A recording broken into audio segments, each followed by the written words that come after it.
Wrong button. One. Okay, it's working. Yep, it's working now.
should take it down. Take it down. Yeah, that did take it down. That's good. Okay.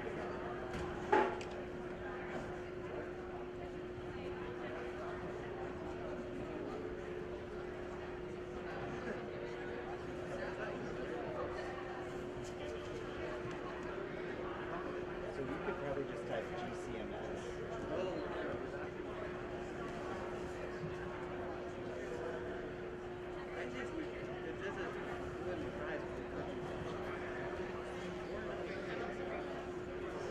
GCMS. Gibson City, Melbourne City.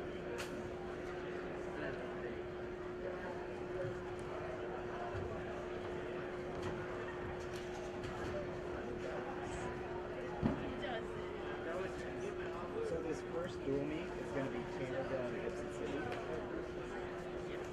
Okay. You're just getting this ready.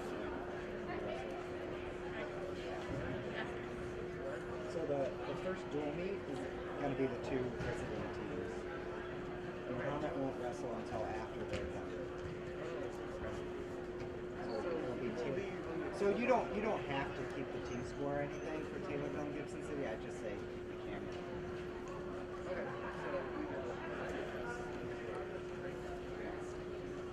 So are we, could we... Wait, let me do that. I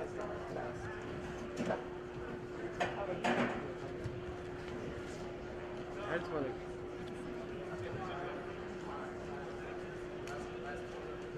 Is that better, you think? I think you could zoom in a little more. More? Okay. Like that good? Yeah, I think that's good. Okay. Maybe turn it to the right just a smidge. Yeah, I think that's good right there. Okay, you say up more? Yeah. Okay, I'll lock it. That's really no wrestling. Probably shouldn't do this thing. Well, I mean, if you want to plug the headphones I in think that, I think from this angle, that's probably good for you to do. Maybe we want to zoom out and see how the first dual meet looks. Can you do that?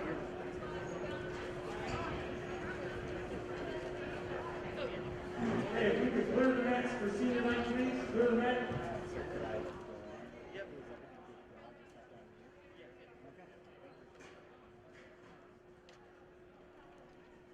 Welcome to Wrestling Senior Night on Bulldog TV. Today, your Bulldogs will take on the GCMS Falcons and the Taylorville Tornadoes. Before the meet, we have a special Senior Night presentation presented by Coach Rob Ledden.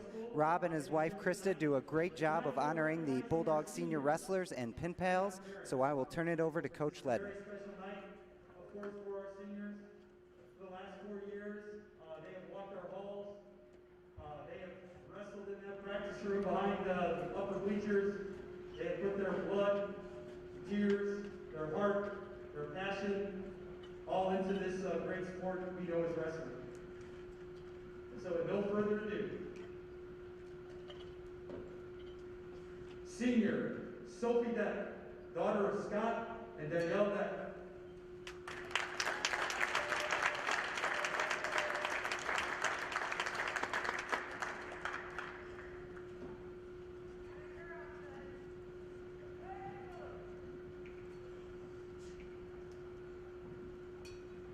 Sophie has been a pin pal for all 4 years, serving as pin pal captain this past season. Sophie has also served in our Bulldog Buddies program here at the high school, serving as president in this past school year. Sophie was a member of our color guard for the school's marching band for the past 4 years as well, serving as captain for the last 2 years. Sophie has also kept stats for our school's baseball team for the past 2 seasons. Sophie is a member of the National Thespian Society, serving as a 2-year member of our drama department. Sophie served as a member of our student council for 2 years as well. Sophie plans to attend either Illinois State University or Iowa State University, majoring in special education at the elementary school level. Senior Sophie Deck.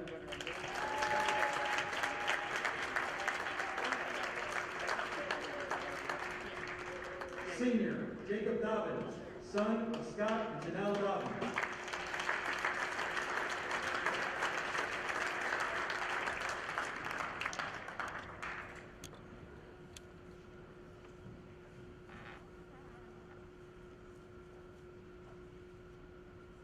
Jacob joined our wrestling team this season, has compiled 25 varsity victories with 9 falls. Jacob is a 2-time varsity letter winner in wrestling, earning his first letter at St. Thomas More and his second year as a Bulldog. Jacob's best tournament finish this season saw him place 4th at our own Marty Williams Invitational. Jacob has maintained honor roll status as a student throughout his high school career. Jacob plans on entering the trades, learning how to weld so he could become a steel worker. Senior Jacob Dobbins.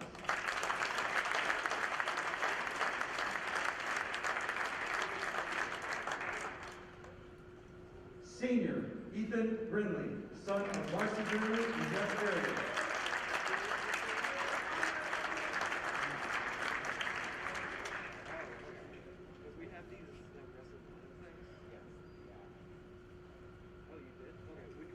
Ethan joined our wrestling team this season and has made quite an impact. Ethan has placed in every JV tournament he has entered, and most recently won the championship at the Olympian JV Invitational. Ethan has earned his varsity letter for wrestling this season. He also played baseball for 2 seasons and played football for all 4 seasons, earning 3 varsity letters in football. Ethan played safety for our quarterfinal state playoff team. Ethan is undecided where he will attend college, but plans on studying exercise science. Senior Ethan Brindley.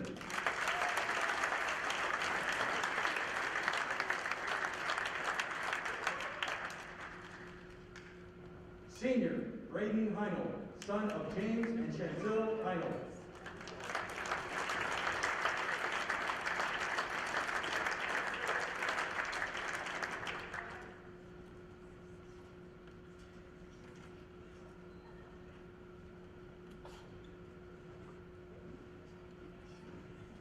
Caden has wrestled all 4 years of his high school, earning 4 varsity letters, and was voted by our team to be a captain this season. Caden eclipsed the 100 varsity wins mark on January 18th, beating his opponent from Lincoln. Caden currently has 105 varsity victories, 49 coming by fall. Caden has placed in the top 6 at all 4 of our varsity tournaments this season, with his top placement happening at the Red Schmidt Granite City Holiday Invitational, where he placed 2nd. Last season, Caden was an IWCOA state qualifier and went 2-2, losing in the blood round. Caden won our Bulldog Mindset Award last season and won the Most Improved Award in 2020. Caden was a member of our Elite 8 state qualifying dual team in 2020.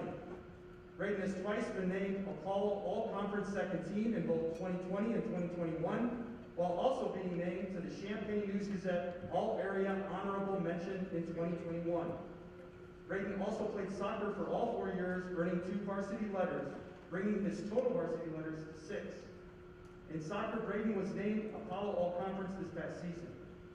Caden also excels in the classroom and is a member of the National Honor Society. Caden plans to attend Parkland College next year and study nursing. Senior Caden Heinold.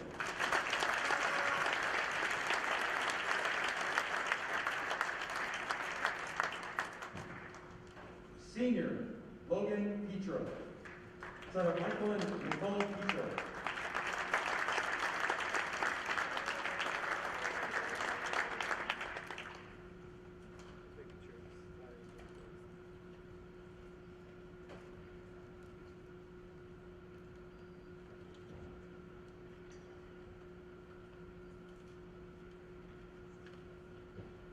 Logan has wrestled all 4 years of high school, earning a varsity letter each season.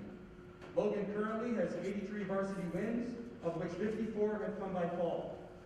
Logan started the season with an injury and has bounced back and placed 9th at our own Marty Williams Invitational.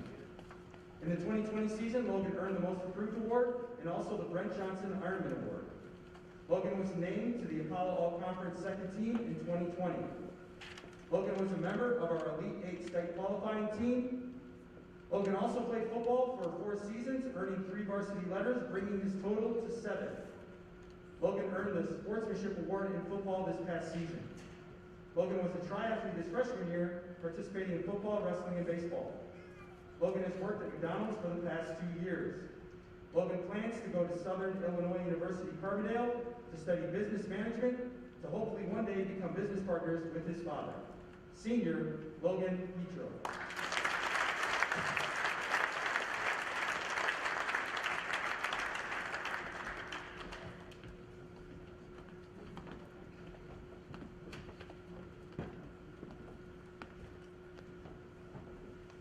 apologize because one of my papers is missing.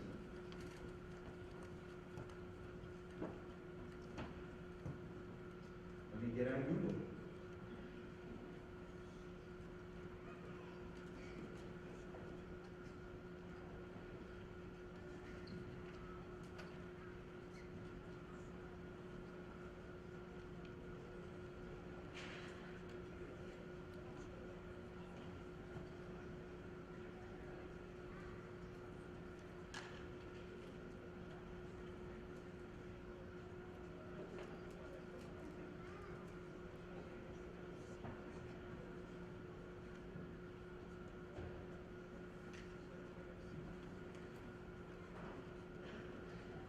Senior, Caden Grove, grandson of Kathy Gumble.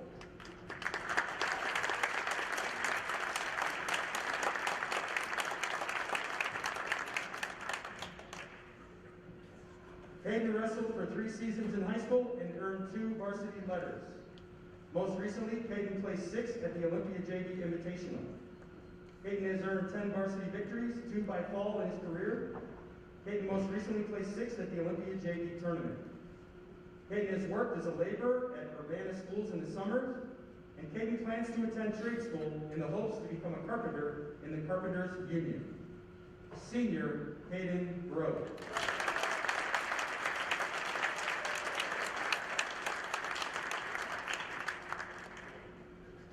Senior, Jessica Hawk, daughter of Yolanda Hawk.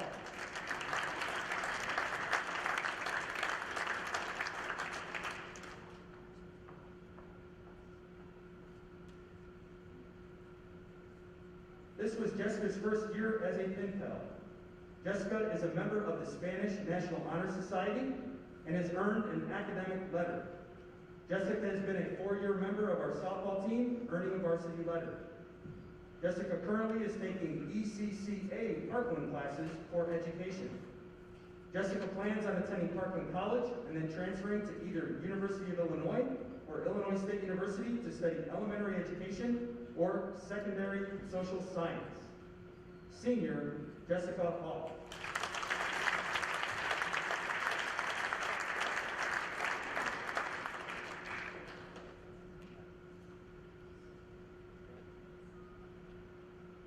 Senior, Stevie Poe, son of Pete and Christy Poe.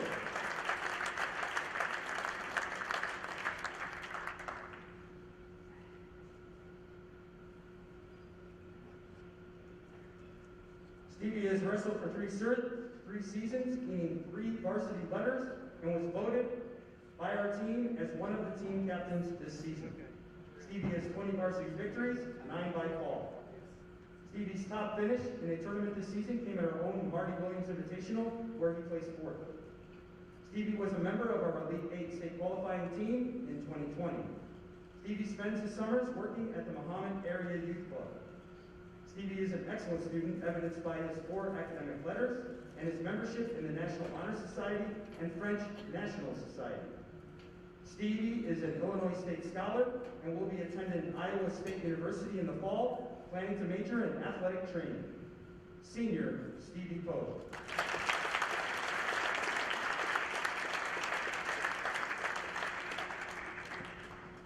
Senior, Bailey Roberts, daughter of Brett and Julie Roberts.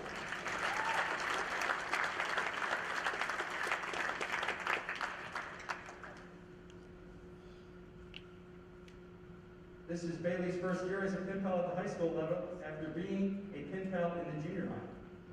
Bailey also played soccer for the Mahomet-Seymour High School team, as well as the MSSC Soccer Club. Bailey is a member of the National Honor Society and the Spanish National Honor Society. Bailey plans to attend either Illinois State University or Eastern Illinois University, planning to study history to become a high school history teacher. Senior, Bailey Roberts.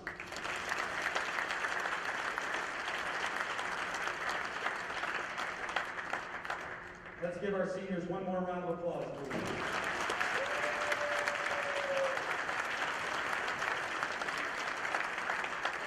All right, if you can all rise, remove your caps for the singing of our national anthem by Emma Lang.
wrestling tonight.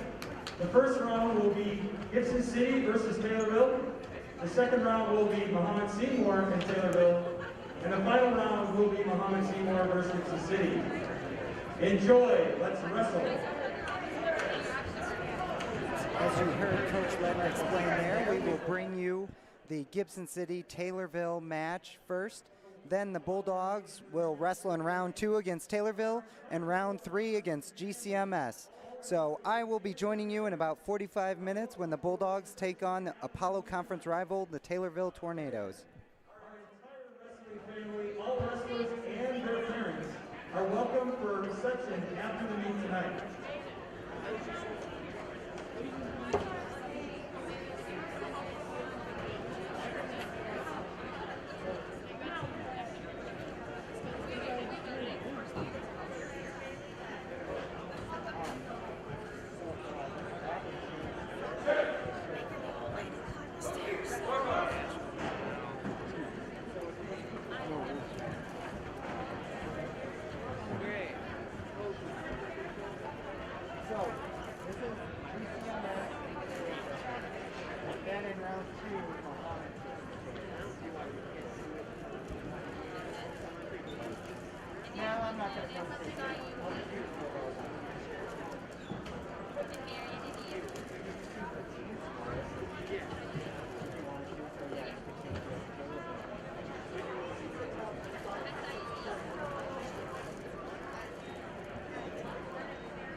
In the middle?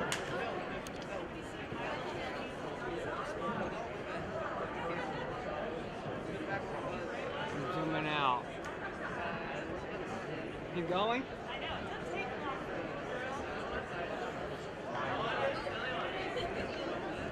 Better?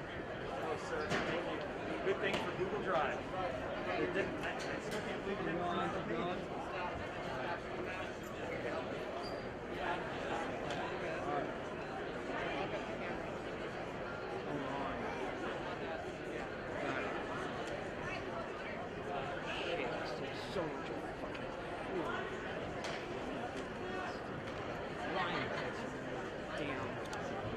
Okay, all good. No, just don't touch it.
the younger one.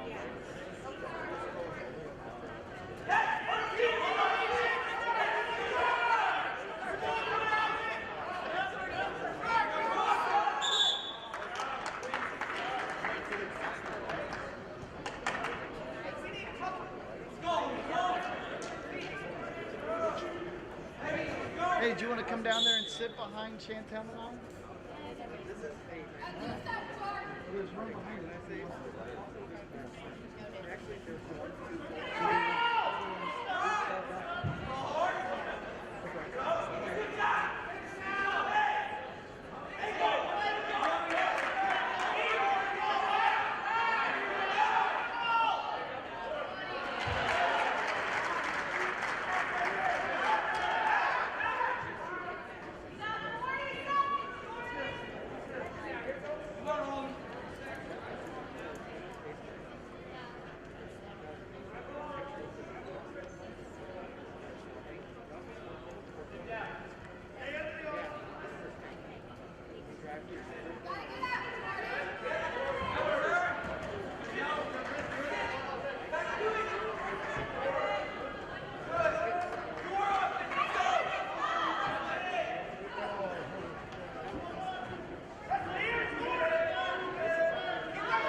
why aren't you wrestling? I got my grades back up.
her good luck.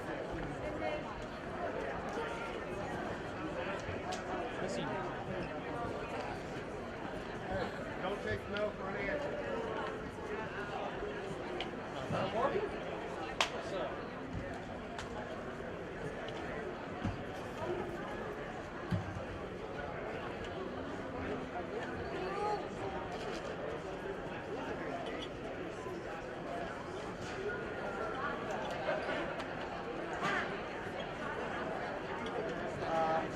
So they probably have to give the Taylorville wrestlers their rest.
Right, yeah. It's almost pretty much just need the fourth circle.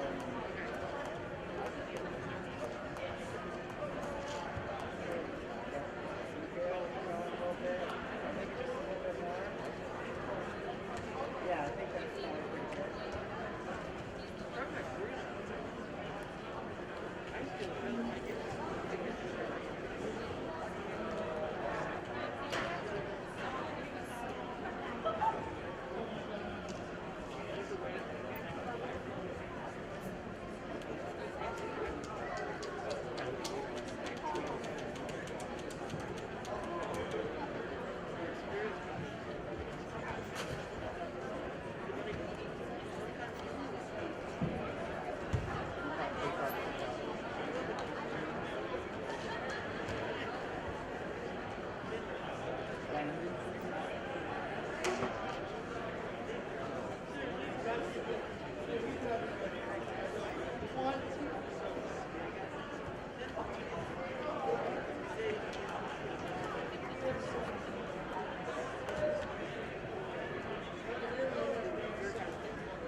Hello everyone, welcome back to Bulldog TV. It is Wrestling Senior Night. Gibson City and Taylorville wrestles match number 1, and now we will see our Bulldogs take on the Taylorville Tornadoes in match number 2. I am Nick Morphew, former Bulldog assistant and current youth club coach, and thank you for joining me. Currently, the Bulldogs are ranked number 6 in 2A, and they have a dual meet record of 23-5. Most recently, the Bulldogs won the Apollo Conference with a big win over Apollo Conference rival Mattoon on Tuesday night. A couple weeks ago, the Bulldogs took second in the Marty Williams Invite, which was the highest place that they've had at that tournament in some time. I've been around the Bulldog program for about 5 years, and every year I think the current team is better than the last. These Bulldogs have wrestled well all season, and now they're wrestling their last 2 dual meets of the regular season before the IHSA Regional on February 5th. Let's have a look at our Bulldog lineup. Coach Ledden will start off with Lucas Alstetter at 106, followed by number 4 ranked Caden Hatton at 113. Camden Heinold will wrestle 120, and Reese Wilson or Caden Grove will wrestle 126. 132 will be manned by Gage Decker, and 138 we will see honorable mention Talan Pollock. 145, senior Logan Petro will take the mat for the last time in a dual meet for the Bulldogs. 152, captain and state qualifier Braden Heinold will wrestle. At 160, senior Jacob Dobbins. 170 will see either Captain Brennan Hauser, who is currently ranked 2nd at 170, or Ethan Grindley, the senior. At 182, Captain and Senior Stevie Pogue will take the mat for the Bulldogs, and then we will see number 2 ranked Mateo Casillas at 195. Rounding out this dual meet, it'll be 220 Colton Crowley, the junior state qualifier, and 285 Camden Harms. In the first dual meet of the night, Gibson City knocked off Taylorville by a score of 53-18. The Bulldogs you see there are huddling. We will have the start of this dual meet in about 2.5 minutes. The Bulldogs after tonight will be focusing on winning their 9th straight regional title under head coach Rob Ledden.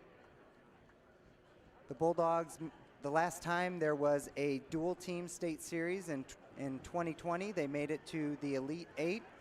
This team has pretty high hopes for this year. They are currently 25-3.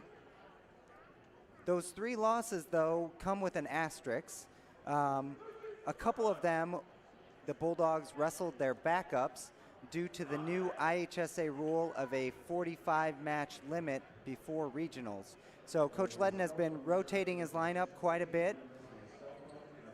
but still a very successful season from the Bulldogs, one that we've been used to seeing under Coach Ledden.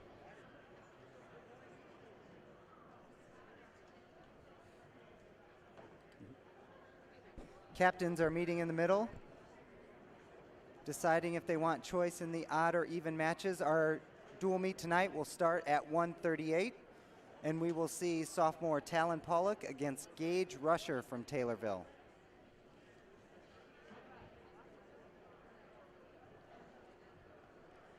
So this dual meet is actually a rescheduled dual meet. The Bulldogs have already locked up the Apollo Conference title. Taylorville actually down in 1A this year, so they will not see Taylorville in the state series as they have in the past few years.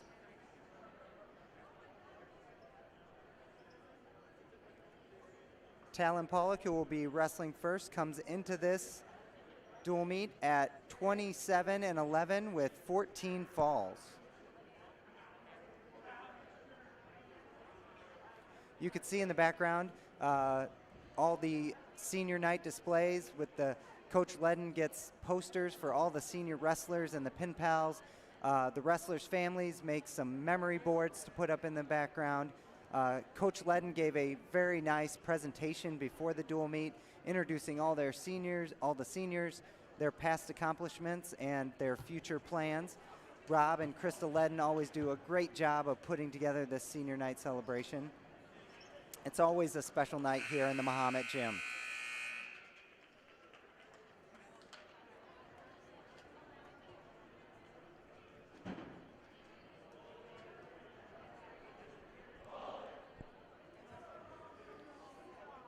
Bulldog TV will be broadcasting the IHSA regional and IHSA sectional, the individual regional and sectional, and I'm assuming the IHSA team sectional will also be broadcast. Mahomet is hosting all three of those postseason events. I will probably be with you for at least 2 of the 3 of those broadcasts.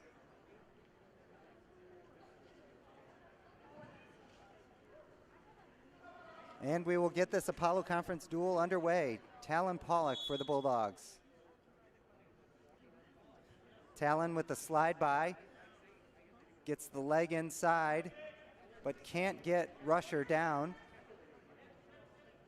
Pollock with an under overthrow, but Rusher sags his hips and catches him on the edge of the mat. A takedown for Rusher here in the first 20 seconds of the first period. I don't think he got any back points.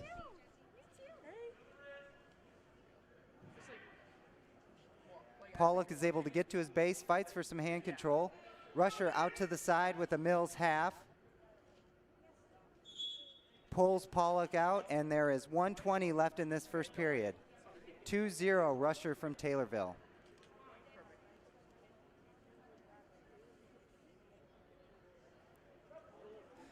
Pollock, in addition to being a honorable mention wrestler, is also a prolific nosebleeder, so I'm sure we'll have some blood time this match.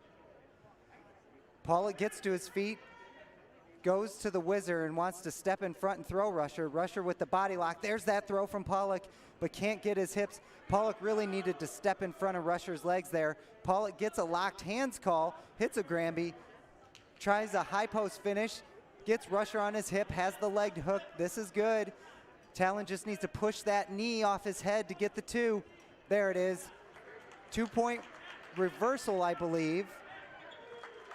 2-point reversal in addition to the 1 point from the locked hands, and now Pollock goes to a far side cradle, leans it back, and he's got Rusher on his back. 35 seconds left in this opening match. Pollock trying to settle Rusher's near shoulder down. He's putting that lower leg in Rusher's ribs. He kicks out Rusher's post. 19 seconds left. Pollock has 3 more back points coming in his way, which will put him up 6-2. Releases the lock, is granted the back points and potentially dangerous with 6 seconds left in this first period.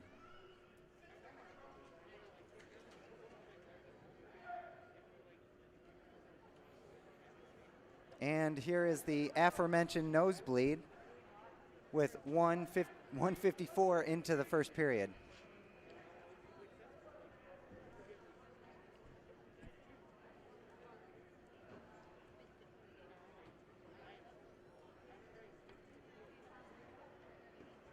Zero on the team score. This is our first match of this dual meet.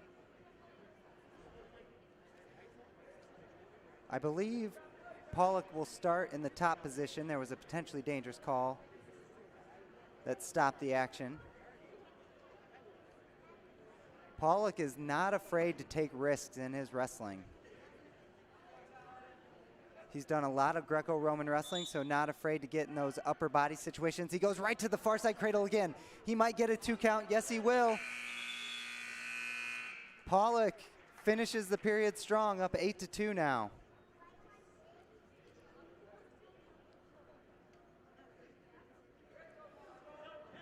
Rusher chooses neutral.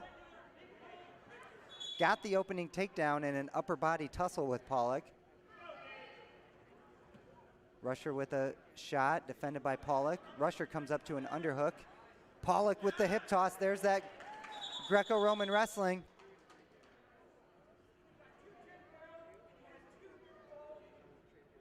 Action is paused. It was a 2 takedown, 2 near fall. It might have been stopped because his nose plug came out. I believe that's the call. The referee motioned to his nose. So Pollock has the major decision, had Rusher in big trouble, but that pesky nose plug popped out.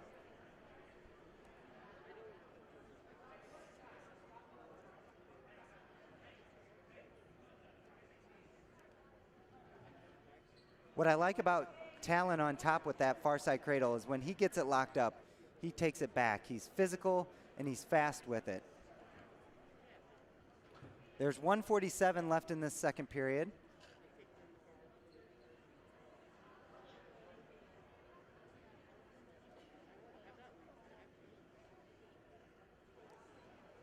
Brennan Hauser there in the background was giving Talan some advice.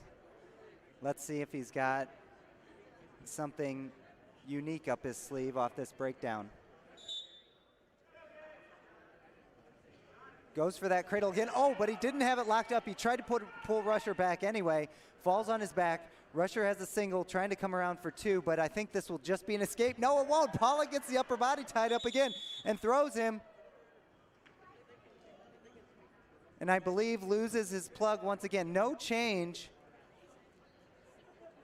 I didn't see any points there. I thought Rusher might have had an escape.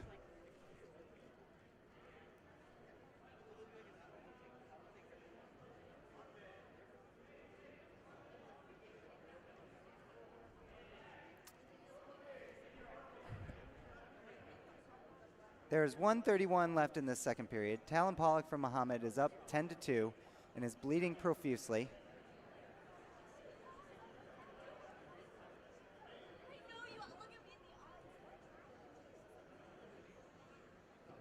Last year when Talan had a nosebleed, we saw Chris, the trainer, give him a full face wrap, completely covering his nose.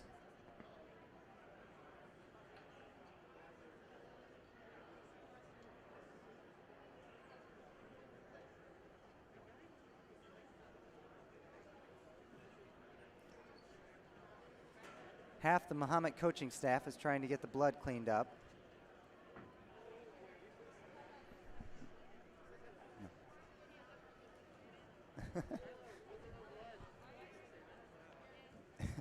No, wait.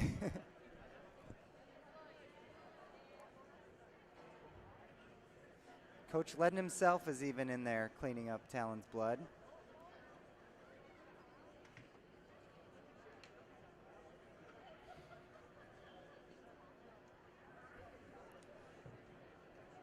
The regional, which will be hosted by Mahomet, I believe they should be the favorites. Bloomington is now back in the regional, which would probably be their biggest competition. Normal West also in the regional, I believe. Two good teams, but I think Mahomet just Mahomet has a full lineup and full of really good wrestlers, so I would suspect the Bulldogs will win another regional. Pollock gets the legs in this time instead of trying that far side cradle, trying to pop Rusher's elbows forward.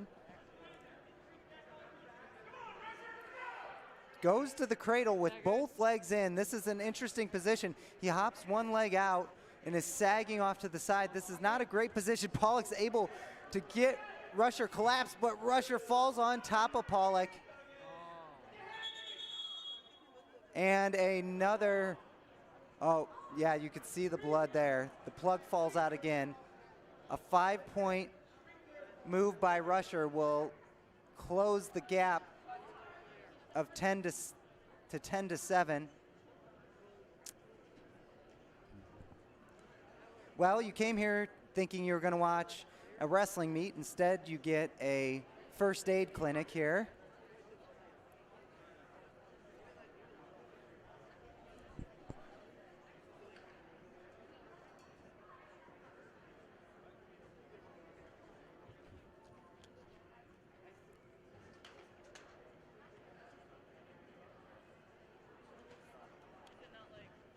We have 1:02 left in this match. Talan Pollock from Mahomet was up with a major decision. What I'd like to see him do on top is what I liked what he did early in the match with those cradles is he locked it up and then took it straight back. He's delayed his action a little bit. Rusher was able to adjust and catch Pollock on his back.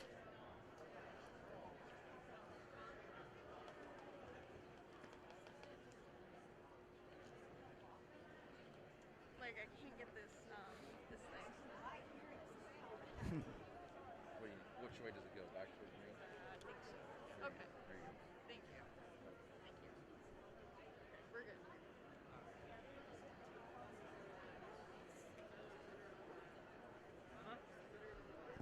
So as far as the team score goes, Taylorville is forfeiting 8 matches tonight.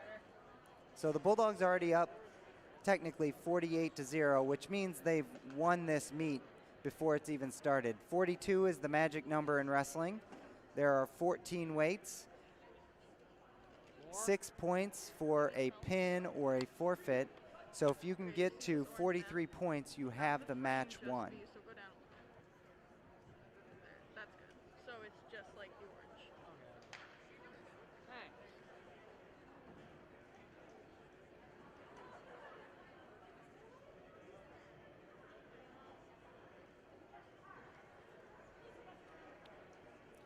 Oh, I think we're going to see it, folks.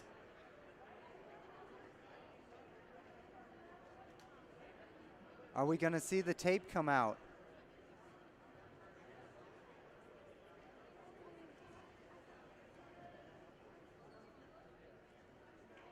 Looks like Chris is securing something to Talan's face.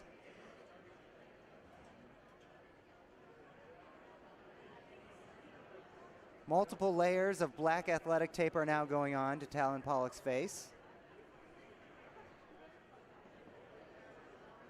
He will now wrestle the second half of this match without being able to breathe out of his nose.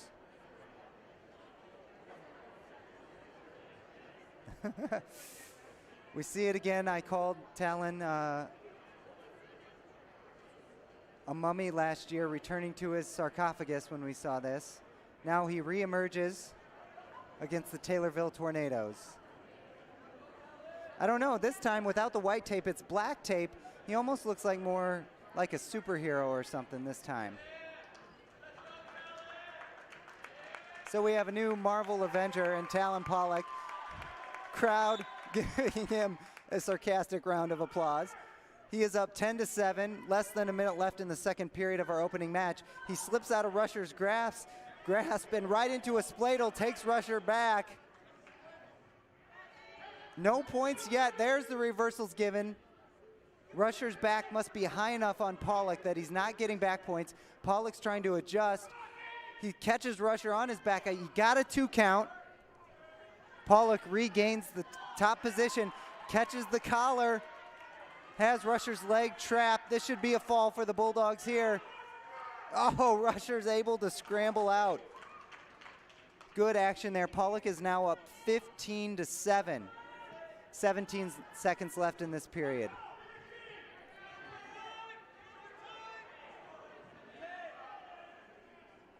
Pollock gasping for air, only using his mouth because his face is covered with athletic tape. Rusher desperately trying to get this reversal. Doesn't even earn the escape there, was in great position. Pollock now has the major decision once again. He'll take down. Not very much of a first move from Talan. Might get a stalling call here if he doesn't try to improve. It looks like Pollock has the hand control. He should be able to get out.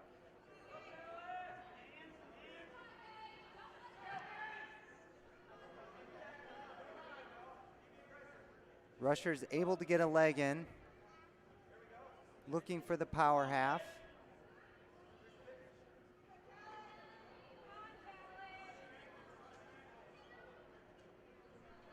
.122 left. Rusher trying a banana splits now. Pollock's able to fight it off. Not much action here from Pollock. I would think a stalling call is coming his way soon. Guillotine attempt here by Rusher. This is not a great position for Pollock. Oh, no, potentially dangerous there. That shoulder is at an awkward angle. There's the potentially dangerous, but Pollock looks okay. 52 seconds left in the third period.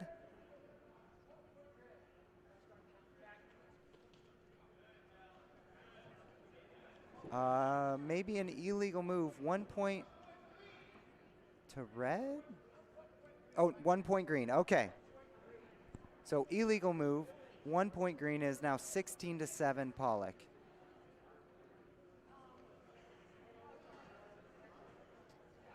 In this marathon match.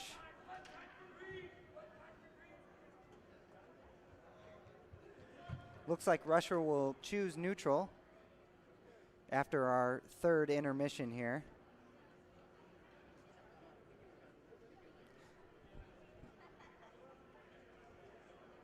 We will quickly go to a commercial and then come back with the third period action. The Mahomet-Seymour High School Athletic Boosters are proud to continue their support of 20 sport programs that make up MSHS Bulldog Athletics. They thank you for your continued support, and go Bulldogs. For 150 years, you've believed in Busey. You dreamed of owning your first home. You partnered with us to customize a plan. Okay, now we have Talan Pollock, who looks like he's come out of plastic surgery. He just got a nose job from trainer Chris. The wrestler started neutral. Pollock's up 17-7 after Rusher released him. Rusher looks like he's got a takedown here. No call yet. He can't step over that near ankle. I think that's why the referee is hesitating. 30 seconds left. And there's a stalemate.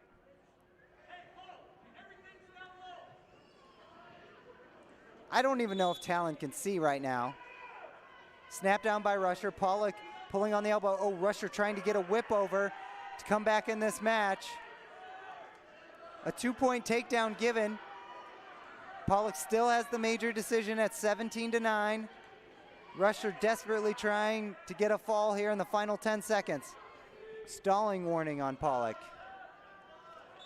And a potentially dangerous with 3 seconds left.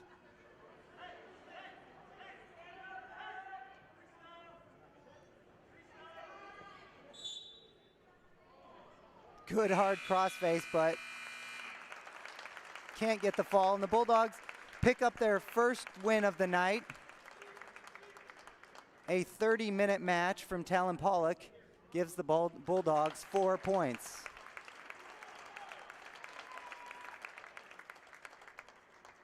So, coming on the mat next, after a long delay, will be senior Logan Petro. He is wrestling Jordan Hamill from Taylorville. Petro comes into this match After a long layoff, he didn't wrestle a lot in the first half of the season. He is honorable mention in state and is currently 17-11 with 14 falls.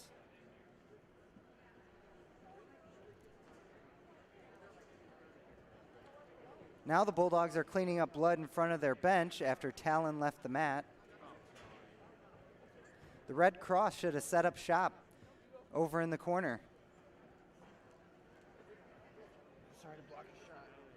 Multiple Bulldog wrestlers and coaches are searching out for drops of Talan Pollock's blood right now.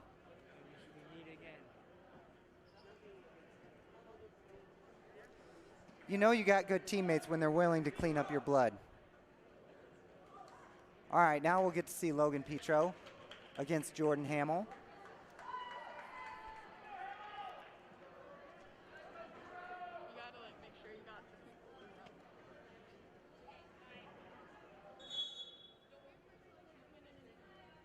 Petro with a hard collar tie. Oh, looking for a hip toss of his own.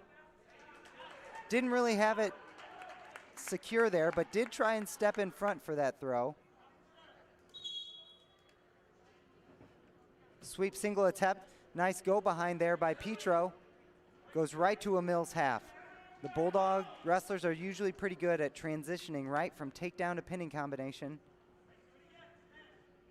Petro with a 2-on-1. Bulldogs also like to tilt. Not sure what Petro I think is trying to crunch Hamill up for a near side cradle. Hamill flattens out. Petro trying to crossface cradle now. Settles it back. 1:16 left in this first period. Plenty of time to get the fall. Oh, Hamill breaks the grip, but Petro gets the 3 back points. Petro transitioning to a crossface on the far side. Now trying to butcher. Almost has Hamill over. Less than a minute in this first period. Petro's getting a count.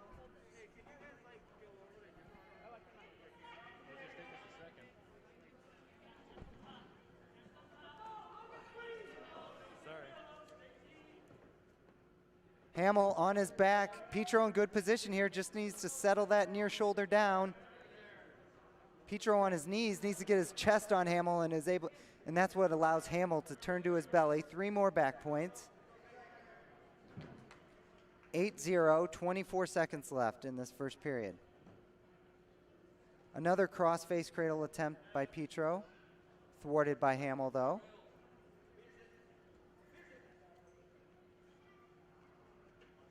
Petro's going to end this period with a collar ride and a potentially dangerous. He slipped in a half there at the end. 6 seconds left. Petro stops Hamill's first move and the period expires. Major decision already for Petro in the first period. Hamill will choose neutral. Petro got the first takedown on a pretty simple go behind after a sweep attempt by Hamill. Petro trying to get his double overs, maybe trying to throw that hip toss again. Hamill doesn't want anything to do with the upper body battle or throws, so trying to sag back. Petro, a little inside trip, forces him off the mat.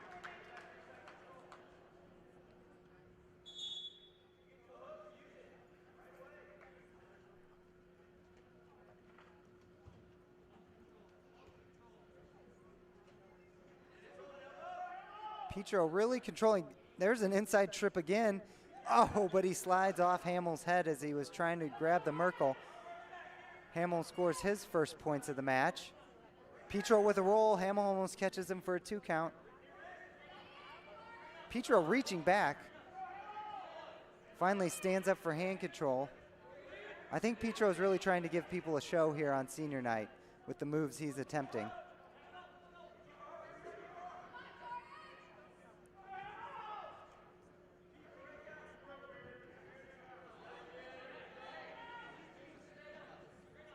Hamill with a good tight waist here, good ride. Petro not really trying to attempt to get hand control.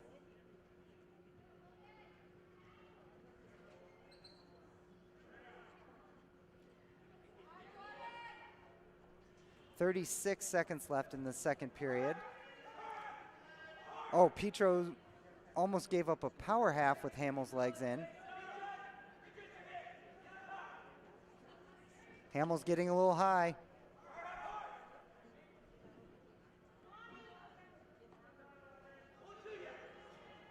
"15 left.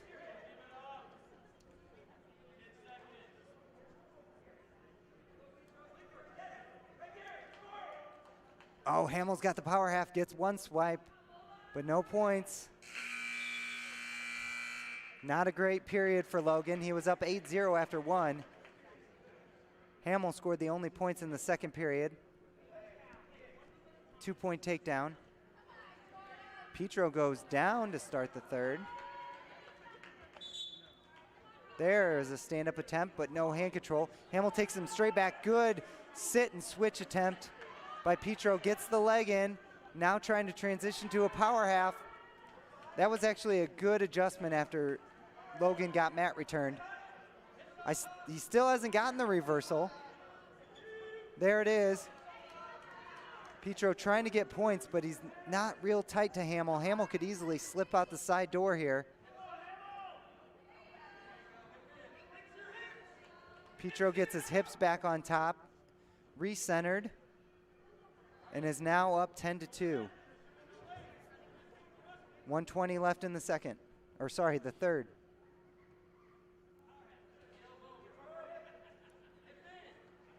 Petro gets both legs in. Now working that power half. See how he elevated that elbow. Hamill had no choice but to go to his back there. Trying to get his hips on top and keep Hamill on his back. He's only got 2 secured, it looks like. Ref counts again, 50 seconds left.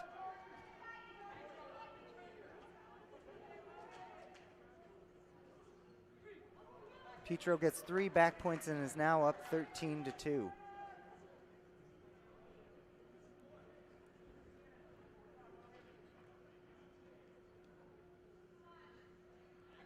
Petro keeping with the legs in the power half. Now tries to cross face.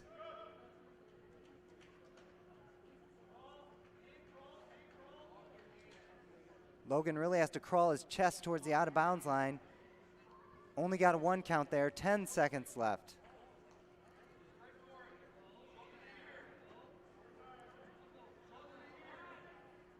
Logan catches the arm, now he has to put his elbow to the ear, but the period runs out. Logan Petro wins 15-2. Second victory of the night for the Bulldogs. Second by major decision.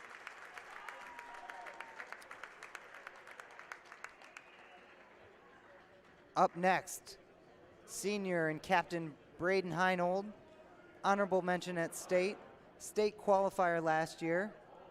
Third on the team with wins at 35, and he has 18 falls. Oh, it looks like Braden gets a forfeit. We have a string of forfeits here. Jacob Dobbins, another senior, gets a forfeit. Senior Ethan Grinley will take the forfeit at 170. And the next match we will see will be junior Mateo Casillas at 195. Runner-up from a year ago. Ranked second this year to that same wrestler, Donnie Hidden from Washington.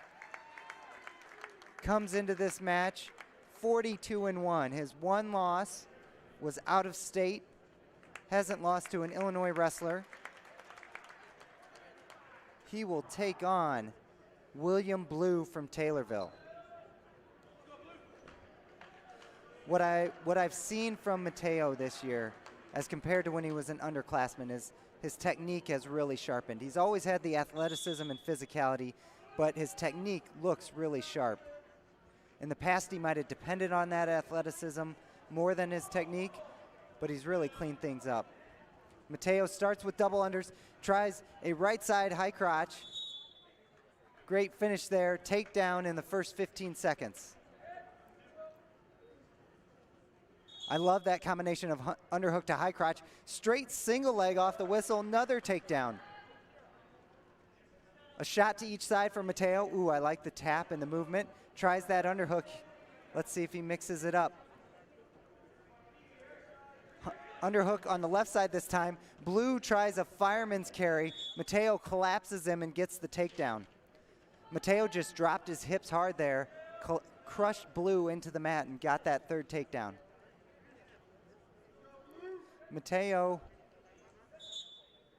leading the team in wins and takedowns. Mateo with a good tilt here. Simple 2-on-1 tilt. You see Mateo keeping that right leg dug into the mat, circling. 2 count there. Mateo's up 8-2 now. Now a wing tilt on the other side. Great transition there. Mateo racking up the points here. Releases the hold, gets another 3-point near fall. This is just a tight waist and a wrist, but does not get Blue over for that tilt. Oh, now Mateo has a wing in the wrist. This is not good for Blue. There are 30 seconds left. Ooh, this is tough. As soon as Blue turns his hips here, he's probably done for. Oh, Mateo loses the wing. Trying to scoop the head now and settle in. Mateo looking for his 15th fall on the year. 10 seconds left. Probably won't pin Blue in this position. Might need to hop over. There he goes, hops over. End of the first. Mateo is up 14-2. Man, he looks good this year.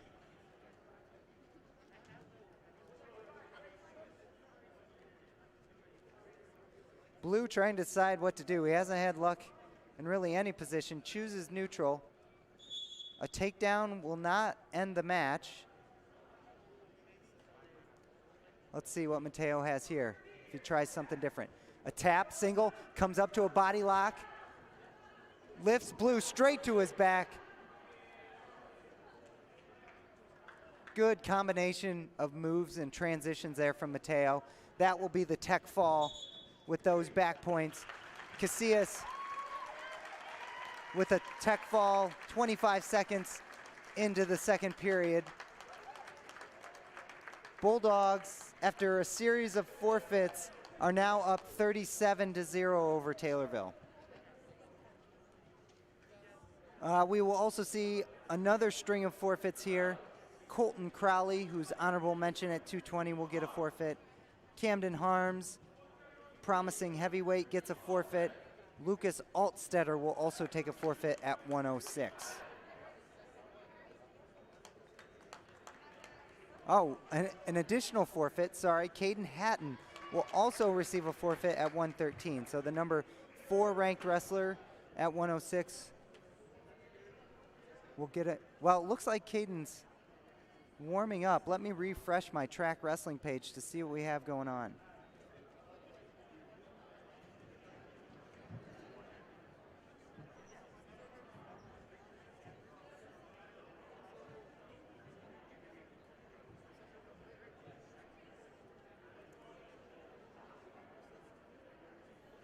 Okay.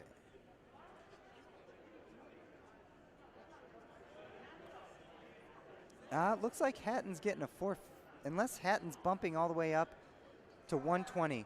So Hatton might have weighed in at 113 and is now bumping up to 120.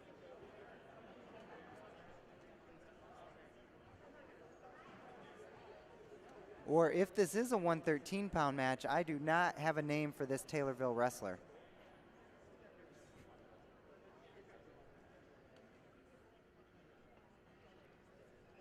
So I'm not sure if this is a 120 or a 113-pound match. Hatton there with a right side tap and go, or left side tap and go high crotch. Cuts the Taylorville wrestler. Hatton's really looked good too. He's really matured. Junior this year. There's a single leg shot, a dump. Tries to cut across double finish. He is just moving so well. His finishes look really good on his shots. Hatton is also really good on top. Continues to improve in the bottom position. I've also noticed that Caden has increased intensity and physicality this year. I would think he has a really good shot at the medal stand.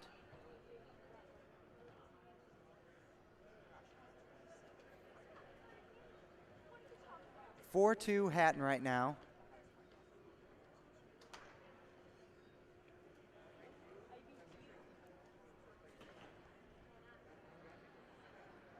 Caden on the year is second on the team in wins to Mateo at 36, with only 4 losses. Hatton looks like he's releasing the Taylorville wrestler.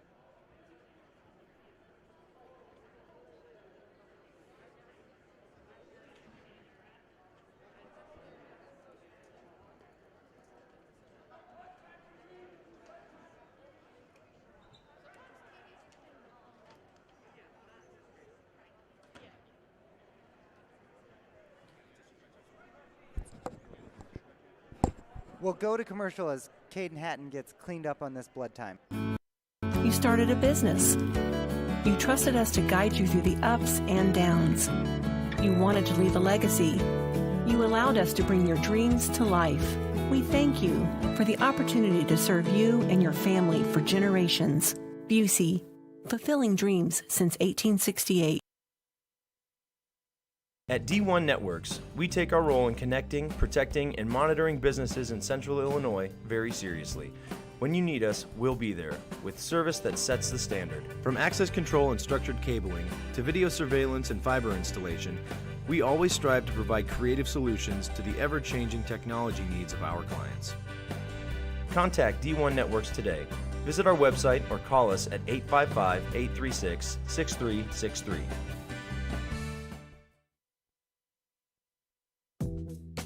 Jackson Construction and Restoration is a family-owned and operated company specializing in residential and commercial services. We have been serving Central Illinois for over 20 years. If you want to remodel a room, restore a deck, or even start fresh with a new house, Jackson is there. And in the times of need after any fire or storm damage, our team of experts is there to help you rebuild or restore your home. Call now for an estimate on your next project. All right, we are back here in what I think is a 113-pound match. 1:28 to go in the first period. Hatton from Mahomet up 4-2. Hatton with a low single shot. Comes up, backdoor. Easy finish there for Hatton. Now rolls through to the tilt. 2 more back points, I believe. Oh, and then sinks a Mills half. This should be it. Our first pin of the night for the Bulldogs. 58 seconds left. Oh, no, denied by blood once again. I believe we've had more Bulldog blood time than we have had mat time.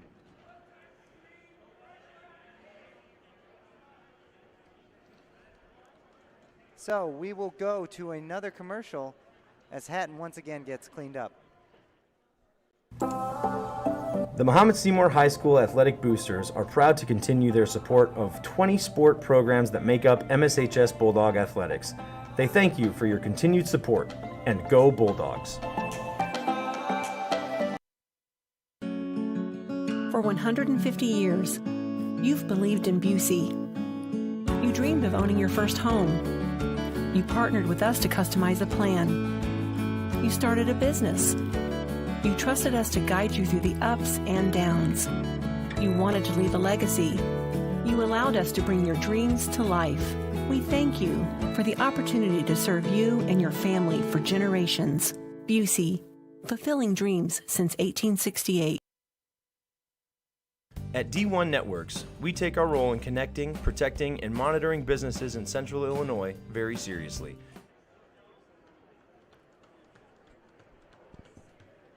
Welcome back to Bulldog Blood Time.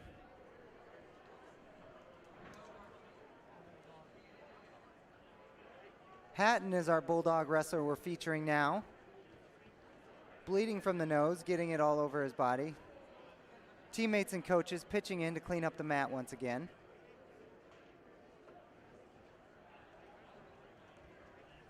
"56 seconds. We are still in the first period of this 113-pound match. Caden Hatton is up 11-2. Starts with a chop right to the Mills half. Tries a little bit of a surfboard. Now puts the leg inside for, oh, he keeps the half with the leg inside, almost in a stack position. Settling in here with 43 seconds. No, not again. The plug pops out. I'm guessing that Hatton is going to get the face wrap treatment here now. Oh, my Lord. So, I think we should go to another commercial here from one of our great sponsors. Here's your latest sponsor of Bulldog Blood Time. We'll be there with service that sets the standard. From access control and structured cabling to video surveillance and fiber installation, we always strive to provide creative solutions to the ever-changing technology needs of our clients. Contact residential and commercial services. We have been serving Central Illinois for over 20 years. If you want to remodel a room, restore a deck, or even start fresh with a new house, Jackson is there. And in the times of need after any fire or storm damage, our team of experts is there to help you rebuild or restore your home. Call now for an estimate on your next project.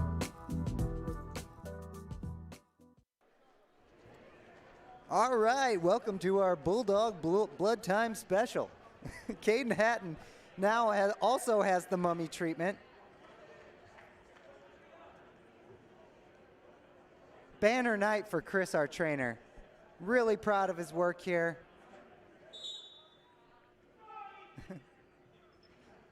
Now that Hatton has been mummified, he puts the Taylorville wrestler on his back. 34 seconds in this everlasting first period. Hatton settling down. Oh, please, get the fall. 24 seconds left. Hatton desperately trying to not bleed on the mat, and there's the fall. A 6-pointer, and no more blood time for Caden Hatton. Oh, Lord. Bulldogs are leading 61-0 now, and I think we still have a couple more matches left. The next Bulldog to avoid bleeding all over the mat will be Camden Heinold. He will be facing off against Zach Braun from Taylorville.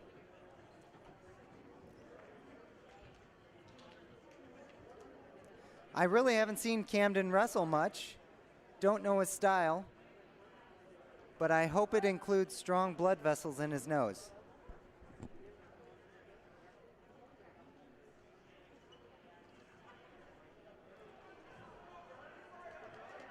(61-0) Bulldogs at the moment. I believe we have 3 matches left. It'll be Heinold, Reese Wilson, and Gage Decker to close out this first dual meet for the Bulldogs.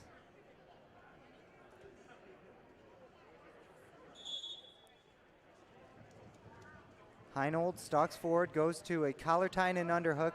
Doesn't really have the head position, throws the underhook by. I'm not sure that's the leg he intended to shoot at, but he got it anyway. Shot by the Taylorville wrestler, defended by Heinold. Spins around and gets the second takedown of the match. 4-1, and we are only 20 seconds down in this first period.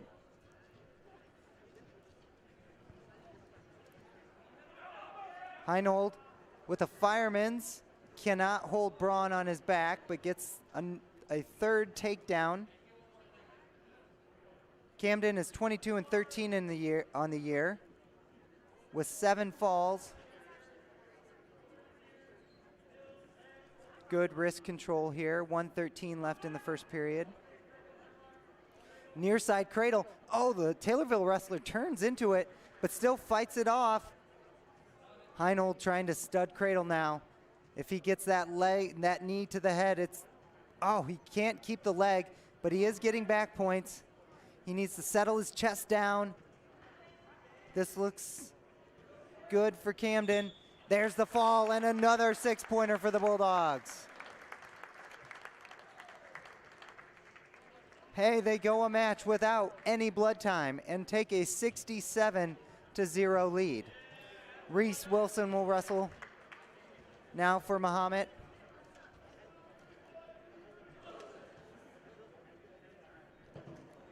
He is facing off against Ethan Dyer from Taylorville. Reese on the year is 15-13 with 5 pins.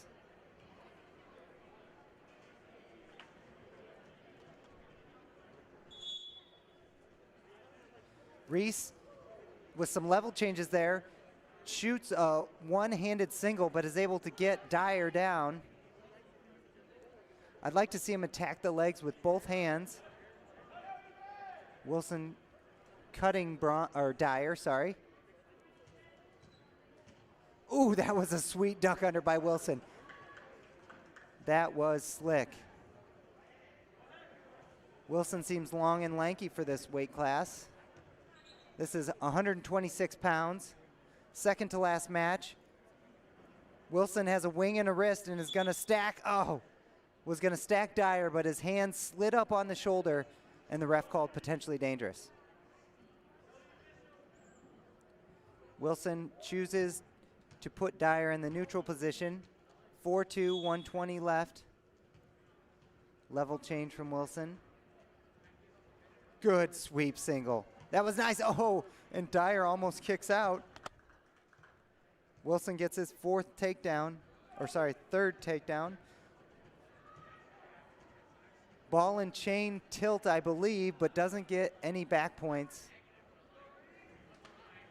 It's still with that ball and chain tilt. No points yet. Wilson traps the far arm, gets a 2 count before Dyer kicks out, and then Dyer kicks out to the escape. 40 seconds left. Ooh, I like that little Russian elbow pass there from Wilson, but no shot. Good low single attempt. Ties up both of Dyer's ankles. Flurry of points here for Wilson in the first period. He already has 10 of them with 23 seconds left. Wilson wants one more with only 15 seconds left in the period. He's got to work quickly. Good level changes. There's that low single. Cuts it off to a double. Gets that takedown with 6 seconds left. He's up 12-4. Good period from Wilson. I haven't got to see these Bulldog wrestlers a whole lot this year. Haven't seen Wilson wrestle a lot of matches, but that looked really good. Neutral is the choice. Wilson slows his motion down again. Ooh, reaches, and that was a smart shot by Dyer, but Wilson's able to catch the underhook. Dyer still in on that leg, now releases it. Wilson trying a whip over here, trying to get his chest on top. He will, he's getting the takedown and back points, and now we are in tech fall territory if he does not get this pin. Dyer fighting. 3 more points and it is 17-4. So the next, if Wilson gets another 2-point near fall, this match will be over. Wilson tries to get a leg in. It's falling off to the side, off the top. Ooh, Dyer's able to get his arm through. Wilson drives forward, gets a 2 count, and that should be the match. A tech fall. So the Bulldogs have had only bonus point victories. Couple majors, couple tech falls, couple pins, and a whole bunch of forfeits. The last match of this dual meet against Taylorville will be Gage Decker against Aiden Seiler from Taylorville.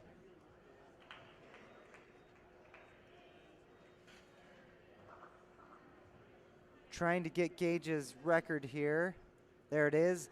He is 19-23 with 11 falls. I like the tap. Ooh, I like the movement, that jab step.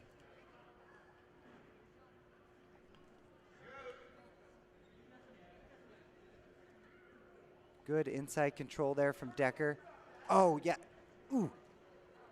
His body was in great position for that high crotch. He just didn't clear the arm. He really needs to almost throw it straight by his head instead of looping his arm, and that's what prevented him from completing that high crotch. And now Seiler has a far side cradle. Good counter wrestling here from Seiler. Oh, he loses the cradle. Decker's still in this. No takedown yet. 1:15 left. Decker's trying to come up through the middle. Seiler spins down to his belly, and Decker gets the first takedown of the match.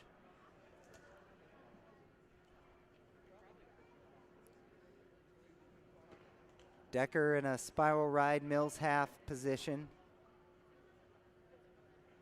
Driving forward. Ooh, Seiler almost kicked over to his back. Decker's trying to take it straight over the top and does. Oh, Seiler almost is able to get out. That was nice with the Mills half. Decker took it straight over the top. Couldn't settle his hips. Oh, and Seiler's able to get the reversal. Score is now 5-2 with 28 seconds left. Decker, I liked when he took it over the top. Couldn't settle his hips and chest down on Seiler. Good fight from Seiler, and Seiler just kind of falls off the top. Decker gets a reversal. He needs to get behind both arms, I believe. He hasn't got the reversal yet. There it is. Far side half, and Decker might get back points here. Seiler fell off the top and went to his back pretty easily there. There's the fall, and another 6-pointer for the Bulldogs to close out this match. I wonder if Seiler was injured there or something, because it looked like he almost gave up a little too easy at the end of that period. But that closes out our first dual meet, 78-0 victory for the Bulldogs over the Taylorville Tornadoes. Even though the Bulldogs won 78-0, they were defeated by blood time a couple times tonight. Let's hope that improves in our second match. The Bulldogs will wrestle Gibson City here very shortly. We will send it to commercial in between matches. The Mahomet-Seymour High School Athletic Boosters are proud to continue their support of 20 sport programs that make up MSHS Bulldog Athletics. They thank you for your continued support, and go Bulldogs! For 150 years, you've believed in Busey. You dreamed of owning your first home. You partnered with us to customize a plan. You started a business. You trusted us to guide you through the ups and downs. You wanted to leave a legacy. You allowed us to bring your dreams to life. We thank you for the opportunity to serve you and your family for generations. Busey, fulfilling dreams since 1868. At D1 Networks, we take our role in connecting, protecting, and monitoring businesses in Central Illinois very seriously. When you need us, we'll be there, with service that sets the standard. From access control and structured cabling, to video surveillance and fiber installation, we always strive to provide creative solutions to the ever-changing technology needs of our clients. Contact D1 Networks today. Visit our website or call us at 855-836-6363.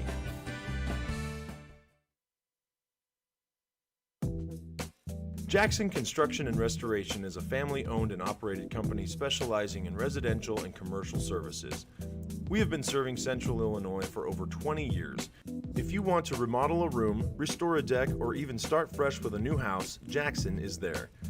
And in the times of need after any fire or storm damage, our team of experts is there to help you rebuild or restore your home. Call now for an estimate on your next project.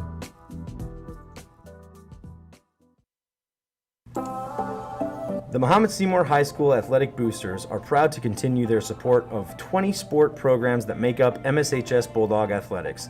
They thank you for your continued support, and go Bulldogs!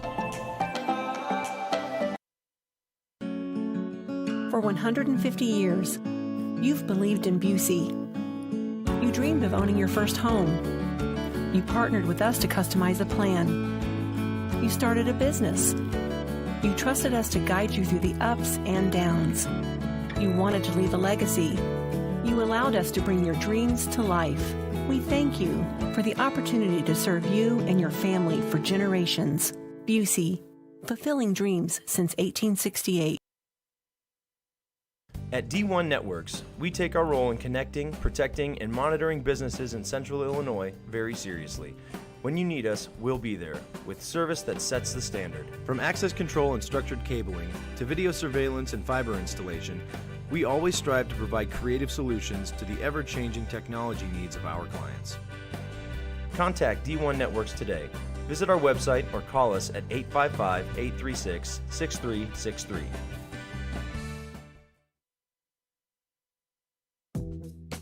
Jackson Construction and Restoration is a family-owned and operated company specializing in residential and commercial services. We have been serving Central Illinois for over 20 years. If you want to remodel a room, restore a deck, or even start fresh with a new house, Jackson is there. And in the times of need after any fire or storm damage, our team of experts is there to help you rebuild or restore your home. Call now for an estimate on your next project.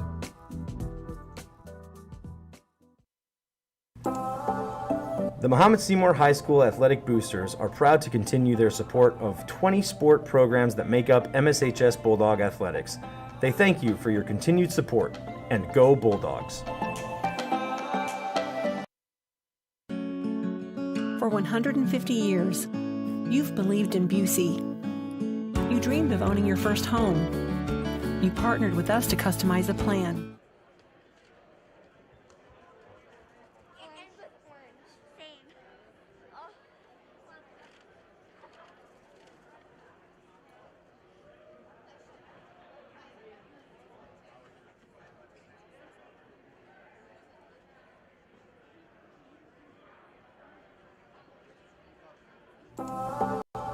The Mahomet-Seymour High School Athletic Boosters are proud to continue their support of 20 sport programs that make up MSHS Bulldog Athletics.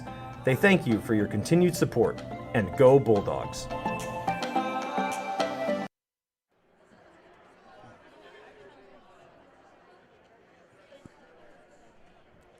Welcome back to Bulldog TV. Our third dual meet of the night, second involving the Bulldogs. They will take on GCMS. Just talked to Coach Ledden. We will not have a repeat of the bloodbath that was the Taylorville match. He is replacing wrestlers in his lineup so that we do not have to take blood time. We will start off tonight's meet with a JV match. I'll try and get a name for the Gibson City wrestler. It looks like Nick Demos is wrestling for the Bulldogs.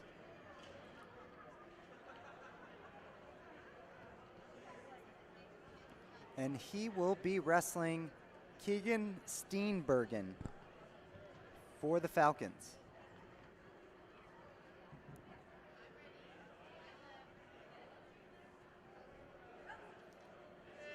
As I mentioned earlier, the Bulldogs are hosting the regional, the individual regional, the individual sectional, and also the team sectional.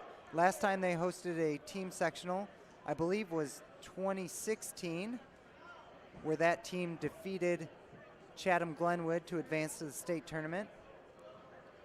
I was lucky enough to be on that coaching staff back then. So Demos starts off with the collar tie here in this 160-pound JV match. Shot attempt there by Steenbergen. Front headlock by Demos, spins around, gets the 2-point takedown.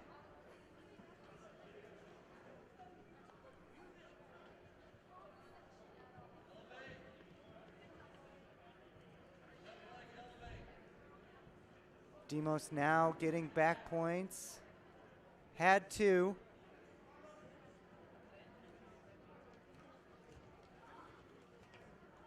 But is able to upgrade that to a 3. So he is up 5-0 with 1:10 left in this first period. Double chicken wing here for Demos. Plenty of time here. He needs to, he apparently doesn't want the fall. Breaks the grip, gets 3 more back points. 8-0. Now he has a wing and he just catches the far arm. Getting back points again.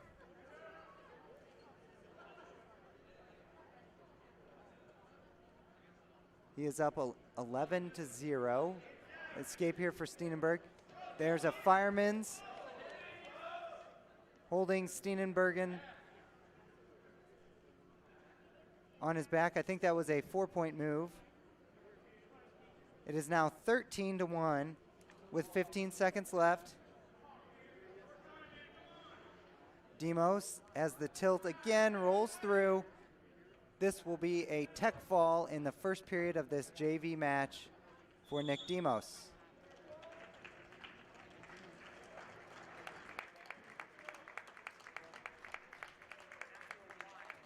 Nick Demos has bounced in and out of the varsity lineup on the varsity level. He has a record of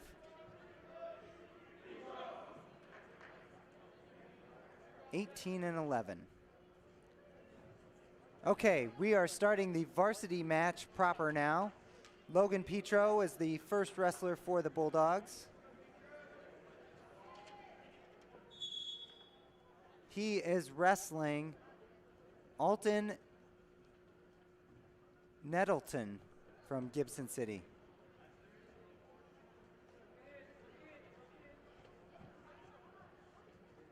Petro trying to get a Russian tie, then snap down.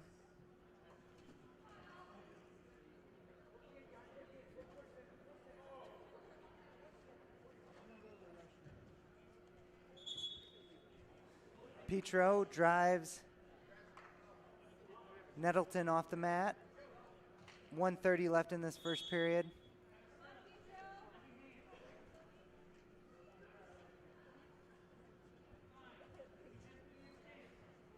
Nettleton with some level changes here. Good motion, try to sweep single. Thwarted by Petro's collar tie. Petro with a good head snap and shot there. Can't quite get Nettleton on his back. He's trying to get that arm stretched, but can't do it. Nettleton gets to his belly. Petro's up 2-0.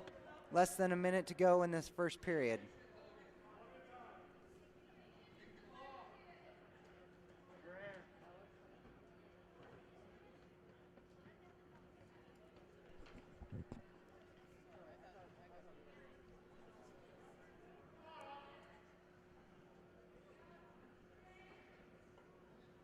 Petro riding here on the edge of the mat. Gets a power half in, 29 seconds left. There, has both legs in. That's a tough power half. He can get points here and settle his chest on top, maybe get the fall. Nettleton giving a good fight.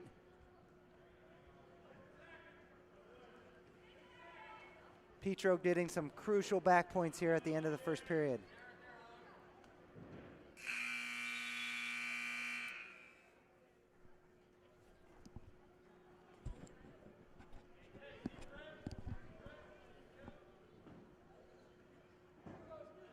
Petro, the senior, wrestling in his last dual meet here. Of course, he will wrestle at home in the regional. Shot from Nettleton, good spin there from Petro. Oh! Either had a collar ride or a half. I couldn't quite tell. Gets a quick 2 as Nettleton rolls through. Now this is a tough Mills half. If Petro can surfboard it. Oh, but he transitions nicely to a near side cradle as Nettleton fought off that Mills half. Nettleton's able to get Petro's leg. Petro lets go of the cradle. Petro really just needs to get in shot defense here and straighten his leg. Although he might have a far side cradle, he does. Trying to pull Nettleton back on the mat. Wrestlers go out of bounds. 9-0 Petro, 1:12 left in the second period of the 145-pound match.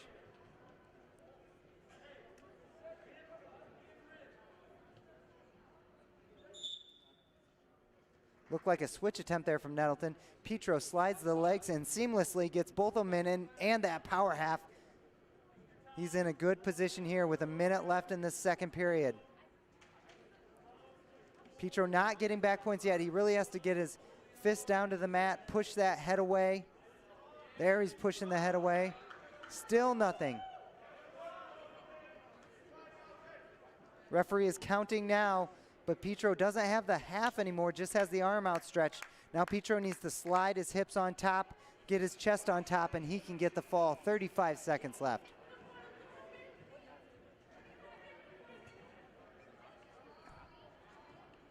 Oh, Nettleton turned into Petro. I thought that Petro could catch him there, catch him flatter on his back, but he couldn't. 12-0, major decision territory now for Petro.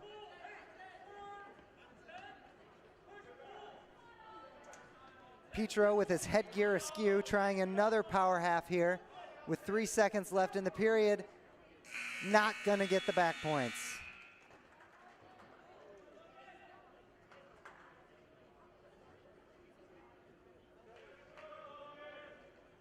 Nettleton chooses top. It's pretty much the only position we really haven't seen him in. Oh, pretty easy chop there from Nettleton.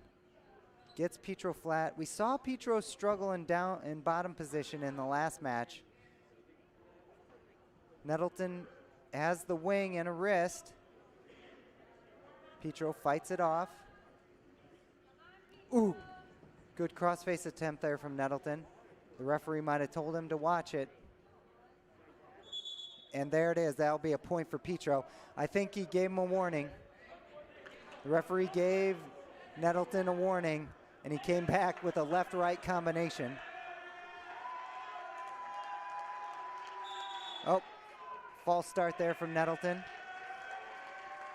Bulldog bench trying to fire Petro up. Petro, some movement there. Oh, turns into Nettleton, and Nettleton was able to get a crossface there. 1:19 left. Nettleton is down 13-0. I've seen wrestlers come back from almost being tech-falled and get the pin. This match is not over yet, although Nettleton hasn't looked really like he was threatening with a turn yet on top.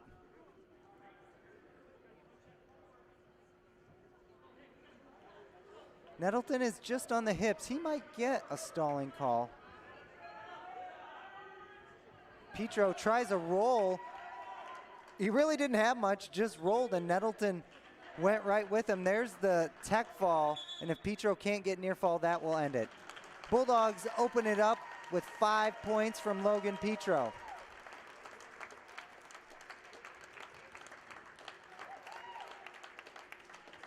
Now comes senior Caden Hatton. He will be wrestling Carter Kalal from GCMS. Heinold was ranked at 152, has dropped out of the rankings into the honorable mention. I still have a lot of faith in Braden. He's good in neutral, really good on top, keeps improving on bottom.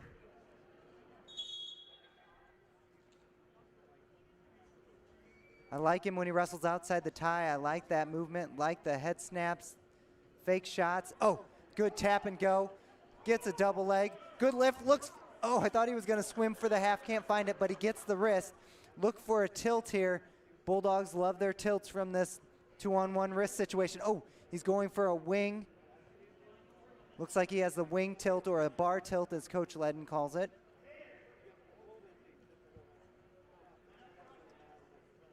Kalal was able to fight that off. Heinold still in a good position. He's got a ball and chain now. Ooh, gets a little high on Kalal. Regains his composure. Has the leg inside for a Merkel. I don't think Braden wants to be there. Settles back down. Oh, Braden gets his favored chicken wing. I'm a big fan of Caden Heinold. I got to coach him as an underclassman when he was an underclassman. Gets Kalal on his back, and there's the fall. That's the 6-pointer for the senior captain on senior night.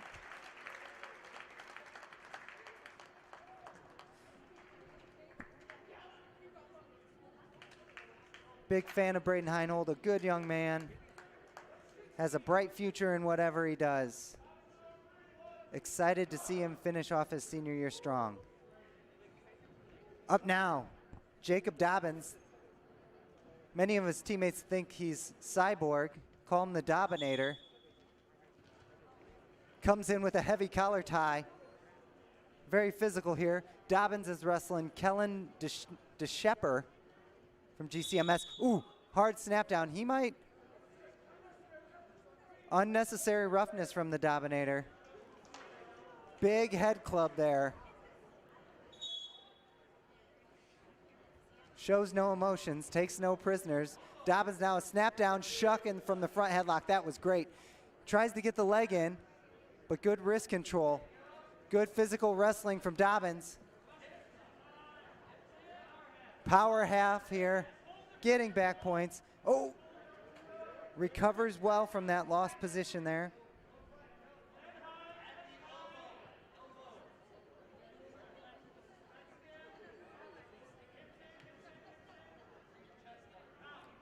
Maybe we could call him like Doptimus Prime or something. I need to think of other robot names for Jacob Dobbins.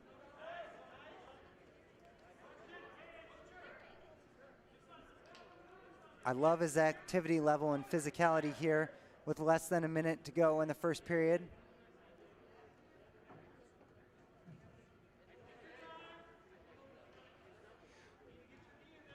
I think Jacob just needs to pick one move and try and stick with it, really get it tight. Attempting a tilt, then tries to catch the collar, then to a half. Good recovery there from DeShepper.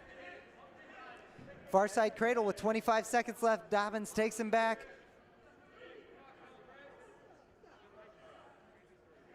The senior transfer looking for a fall on senior night. He needs to get that knee in the ribs. Oh, he lost control there. Is a little high, 8 seconds left. Still in the top position. Wrestlers go out with 3 seconds left.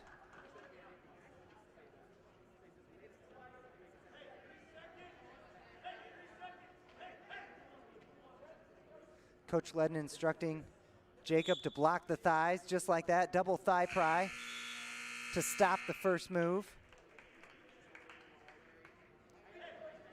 Dobbins defers. DeShepper takes down.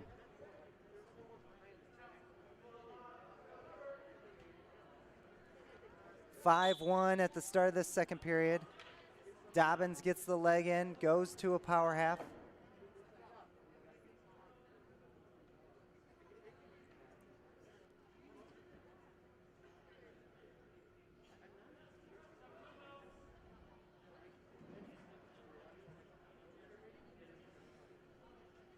Dobbins on the year is 27-12 with 11 falls. Oh, that was great movement by DeShepper. Now he gets a chance to punish Dobbins. Dobbins pushes his hips back up. That takes a lot of strength to get your base under you the way he did. Now looking for hand control on the waist. Dobbins needs to get his head up, slide his knees forward if he can. Forward a little more. DeShepper, oh, Dobbins hooks and rolls. Comes out on top. Hook catches the elbow and rolls. Trying to settle his chest down. 52 seconds left in the second period. The Bulldogs are up 11-0 on the team score.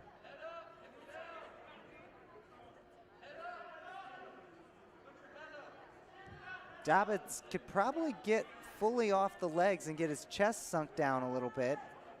Readjust to a half. Dobbins pretty much trying to pin DeShepper with his lower body. DeShepper rolls out, and now it is 10-3 Dobbins.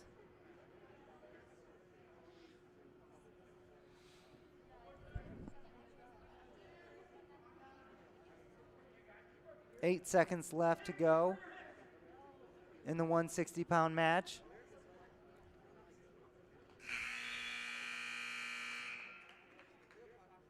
I think we have about 6 matches after Dobbins. The Bulldogs will once again be receiving forfeits.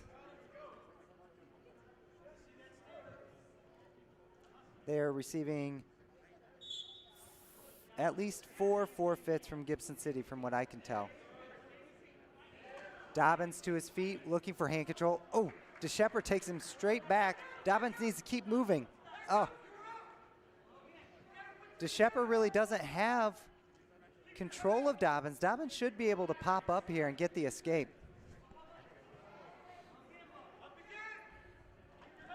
I've seen this before from Dobbins. He's run out of gas in the 3rd period.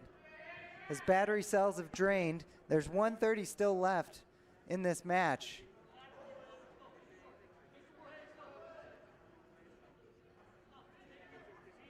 Gets to his feet, looking to peel hands.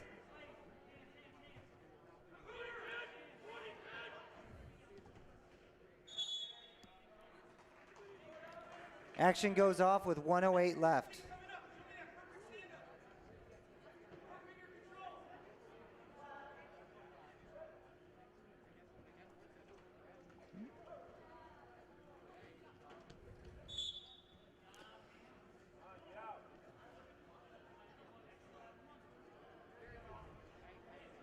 Dobbins getting ridden by DeShepard here in the 3rd period. Oh, DeShepard has a wing. You cannot rest on bottom. If you're taking bottom, your goal is to hustle and try to get out any way you can. If you're tired and taking down on bottom thinking you're going to rest, that's what gets you in a lot of trouble.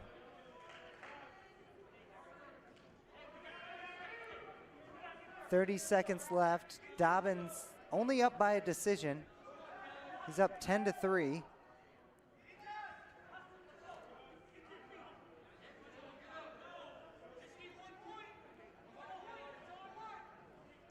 Ledden pleading with Dobbins to get 1 point for the team here. 10 seconds left. 8.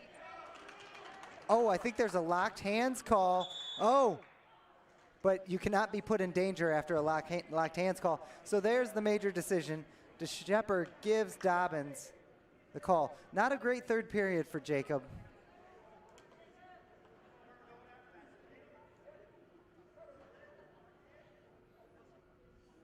An 11-3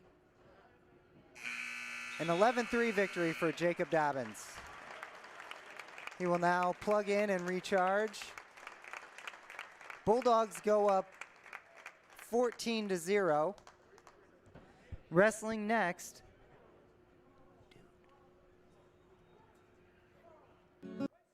For 150 years, you've believed in Busey. You dreamed of owning your first home. You partnered with us to customize a plan. You started a business. You trusted us to guide you through the ups and downs. You wanted to leave a legacy. You allowed us to bring your dreams to life. We thank you for the opportunity to serve you and your family for generations.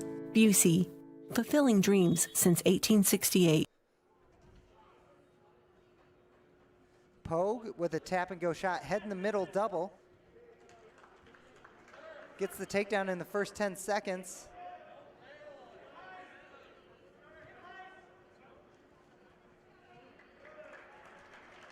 Escape from the Falcon wrestlers, 2-1 now. Oh, Pogue tries a hip toss. He's got to bump his hips into him, keep his hips high. Oh, loses the head. Sankin takes the lead at 3-2.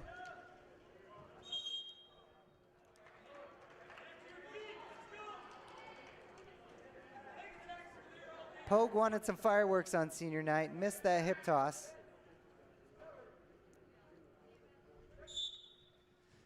Ooh, a roll by Pogue. He almost gets caught on his back. He didn't clear his feet away from Sankin there.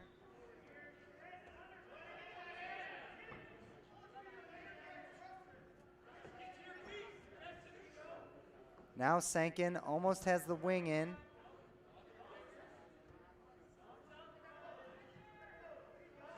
Oh, Sankin has the wing. 50 seconds left in the first period. Sankin up 3-2 over poke from Mahomet.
Test, test, test.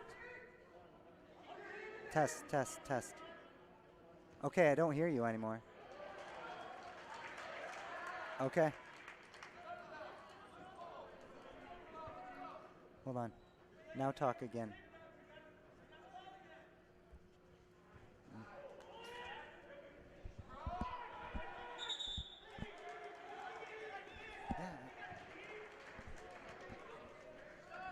Okay. Sorry, we're having some technical difficulties. We have a tie match here in the second period. Sankin from Gibson City. Oh, with a hip toss of his own. Pogue on his back, and there's the fall. Falcons score their first points of the night at 20. It's now 21-6.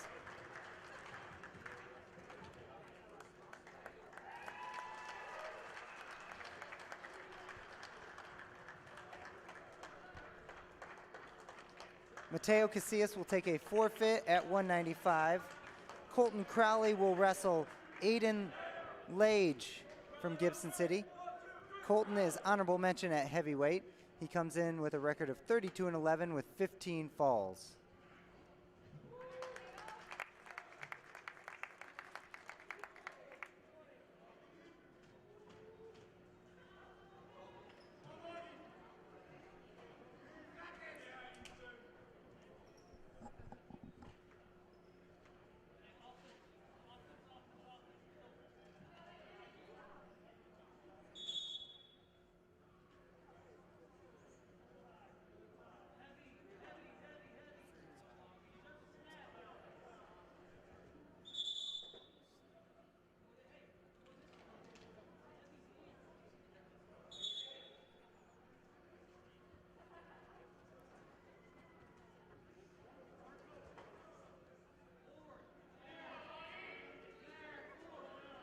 Crowley gets an underhook. This is a good position to be in. He needs to use it. Yes, I like that high crotch from Crowley.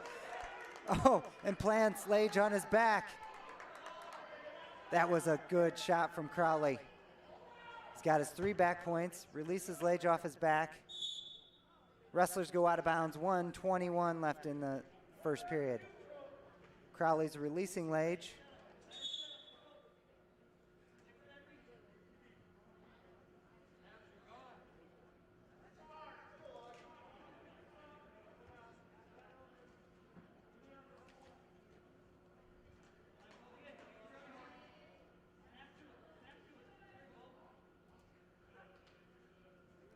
Crowley with a one-arm shot attempt. Don't love that, but he gets the takedown anyway. I think he got a free one there. His foot might have went out of bounds, but the referee didn't catch it. Crowley up 7-2 as he releases Lage. I love that club to the underhook. Let's see if he gets that high crotch shot again. Oh, Lage tries to throw. Ooh. Slips off it. Crowley falls into a half. This is a tough position from Lage. If Crowley could get his hips up a little more, he does not want the fall right now. 30 seconds left. Crowley looking for the Mills half.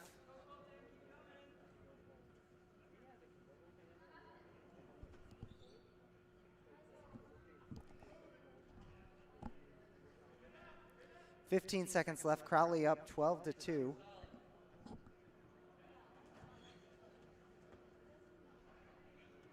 Looks like he's just going to run out the period here in the top position.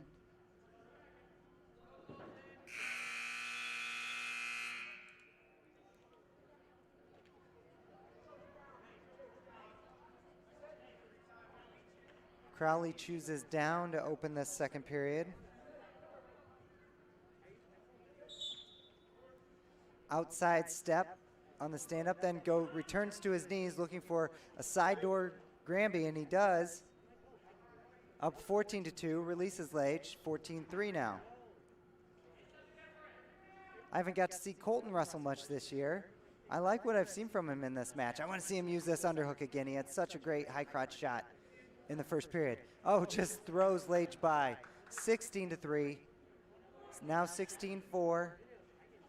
Double leg shot, but they go out of bounds.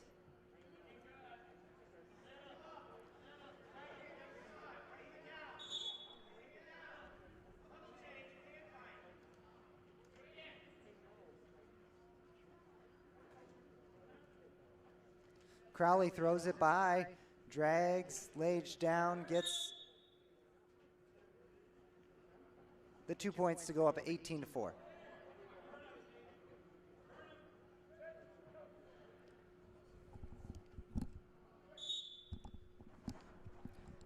Crowley good on top, likes to get the wrist across the back here.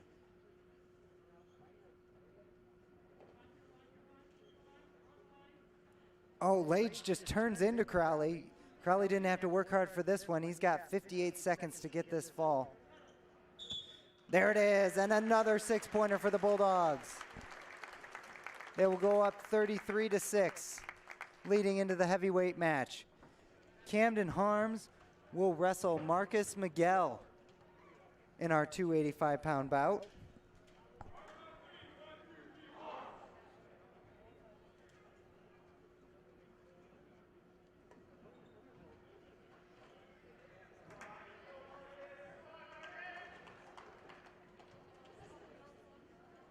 Harms, as a sophomore, got 5th in the sophomore state series.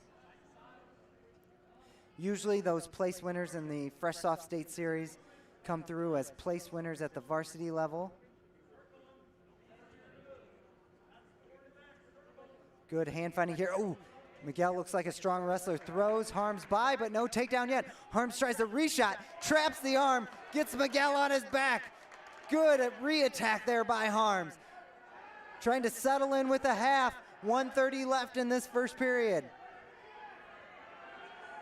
Harms looks good here. Pulls that post off his hip. Miguel's gonna have to spend a long time off his back. Oh, is able to get out of bounds. Good action by Harms there. I thought he was gonna give up the takedown on the throw by, re-attacked with the single, had the arm trapped, and gets Miguel on his back. Harms is 30-6 on the year with 23 falls. Harms goes to the ankle, then lifts a single, returns Miguel to his back. What I like about Harms is he uses his moves. That might sound simple, but you would be surprised at how many kids go out there. They're thinking too much, they're rushing. Harms is very deliberate, switches from one move to another, uses good technique.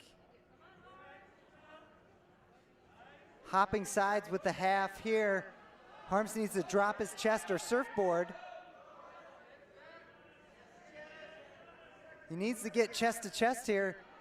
Oh, Miguel's able to roll through. I think Harms might have got 2. No, he didn't. So it's still 5-0 Harms in this first period.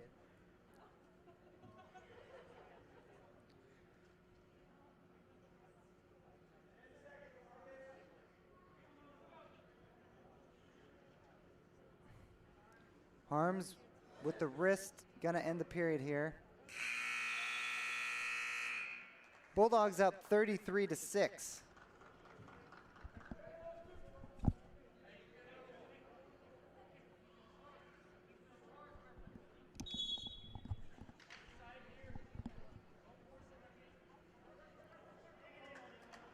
Neutral is the choice. Harms in on a single. Oh, this is not a good spot for a heavyweight, but he keeps driving forward. Gets to his feet. Nice job by Harms. Miguel drops in on a leg, but falls on his belly. Harms should spin and get the 2, and he does. Wow. For Camden to get in on that shot and not be snapped and spun around, that was really impressive. Harms, you don't see far side cradles too much at heavyweight, but Harms is trying it. Harms picks up the leg on his mat return.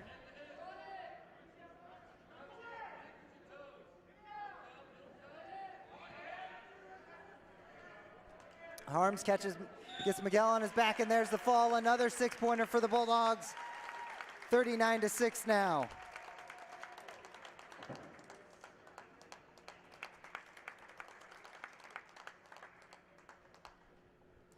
I think Lucas Alstetter will be wrestling at 106 for the Bulldogs. He faces off against Charles Goff from Gibson City.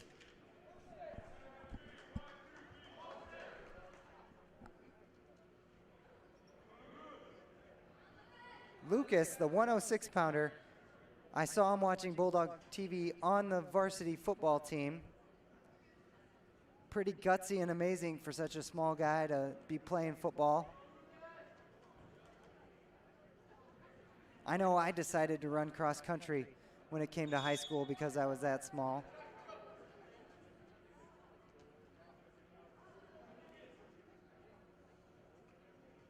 If I remember from last year, Lucas does have a good high crotch shot.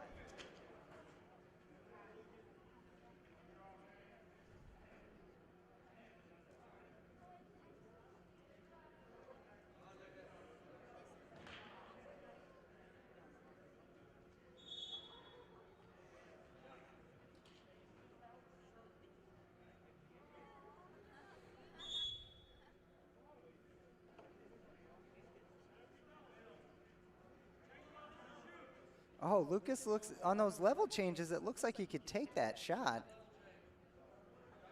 I'd like to, there's that high crotch.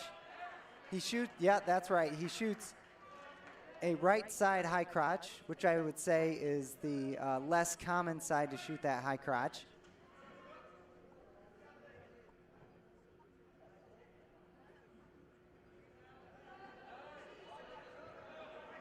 Altstetter with the half. Drives the Falcon wrestler over. Bulldogs add another 6 points to their score. Now 45-6.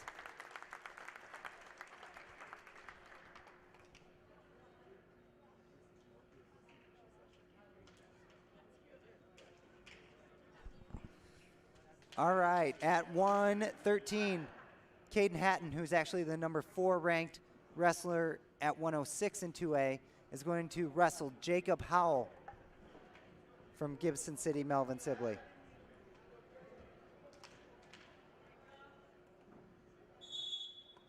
Ooh. Howell forward off the whistle. I think that threw off Hatton's game plan initially. Hatton slide by attempt. Now tries to tap, love the movement. Gets the right side or the left side high crotch. Cuts him down to a crackdown and comes around on top, right to a Mills half spiral. Takes him over the top, and this looks like another pin. Hatton, one of the Bulldogs that was bleeding profusely in our first match of the night. Trying to get the pin and get off the mat before that's a factor here. Good bridge here from Howell, but he's looking close to being pinned from my angle. Oh, it's got to be close. And there's the fall, another 6-pointer for the Bulldogs. 51-6 now.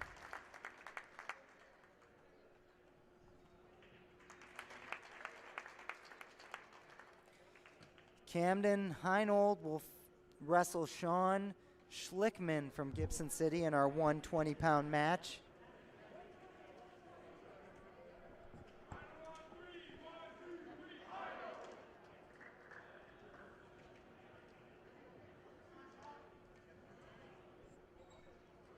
I was talking to Coach Craig Akery before this match. He thinks this is probably the best match of the night.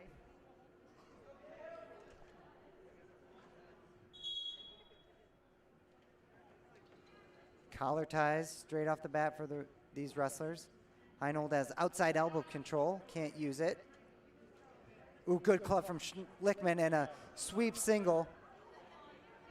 Great move there for that takedown. Oh, but Heinold tries to hit the hard switch, tries to hit it again. Good movement from Cam Heinold here. Like, as I mentioned, I haven't seen Cam wrestle much, but he has that switch just like his brother does. Schlickman with that good hard club to the sweep single to get that takedown.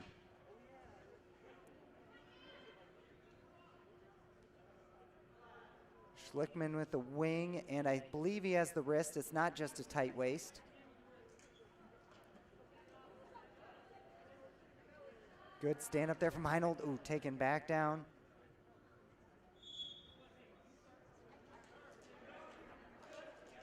Maybe Heinold can hit that hard switch off the whistle.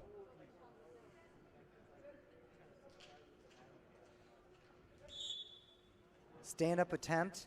Heinold is in good position, trying to get hand control. Oh, there's that switch attempt again, but Schlickman had the legs covered.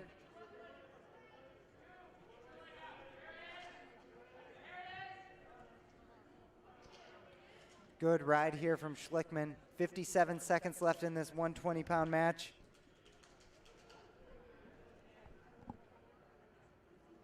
Good tight waist from Schlickman here on that ride.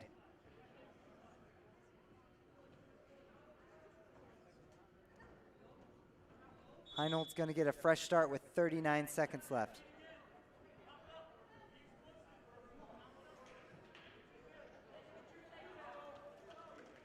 Oh, Schlickman releases Heinold. This is interesting.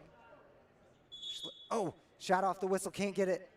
He almost comes up and gets thrown by Schlickman, though. Heinold in a fireman's carry position. Schlickman trying to flatten out his body. Good action from these two. I don't know if Heinold wants to be in this upper body. Oh, Schlickman to a body lock. Heinold tries to throw the whizzer. Schlickman rolls through. Good action from these two, but Schlickman seems to come out on top of these flurries. It's now 4-1 in this first period.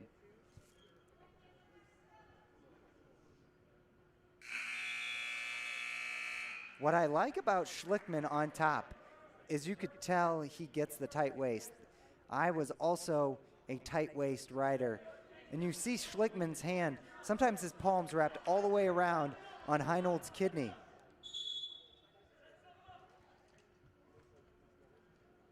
Schlickman with that club again, but doesn't shoot the sweep. Trips Heinold. Oh, Heinold throws a hip toss. Schlickman's able to get out of that. Good scramble action here from these two. Heinold still has it. Settles down, and he's got Schlickman on his back.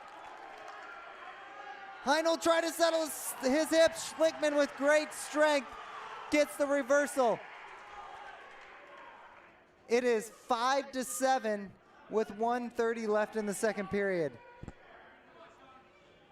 Heinold could not sit his butt down to the mat. He needed to do that just to kind of regain his composure in the position. Schlickman showed great strength, arching his hips and rolling through there. Okay, it looks like they're Coach Lenton's going to check the score here. The scoreboard at one time said 7-5. It now says 6-6. So Heinold with that 5-point throw tied it up.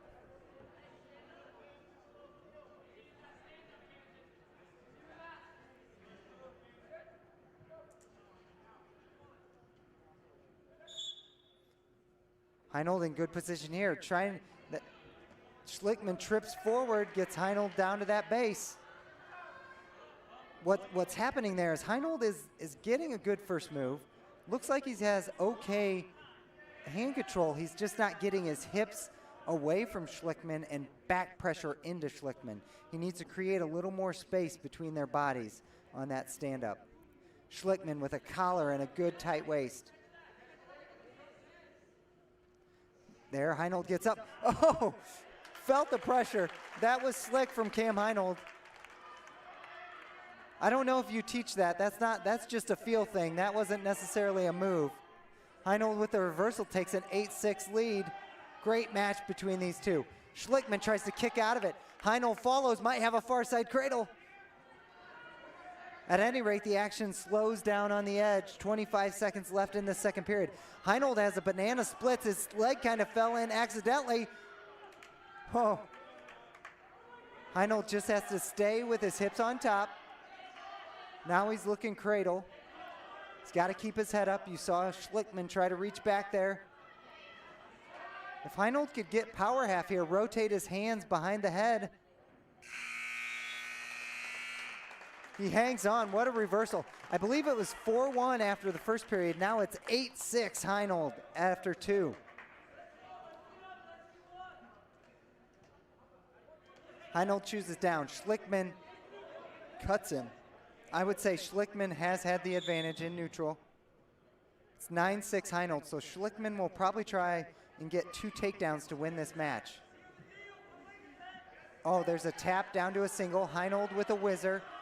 Schlickman trying to work up, and he does. Oh, and he tries to catches Cam's head. Doesn't do it. Comes around with a body lock. Nothing given yet. That was real close. I might have given that too. It's still 9-6, 1:38 left in the third period. Schlickman from GCMS. Heinold tries a long shot. Gets in a high crotch. He needs to circle. He's trying to face him. Heinold cannot keep his knees planted in the mat here. Oh, now Heinold goes to almost a crackdown position. Schlickman has a far side power half.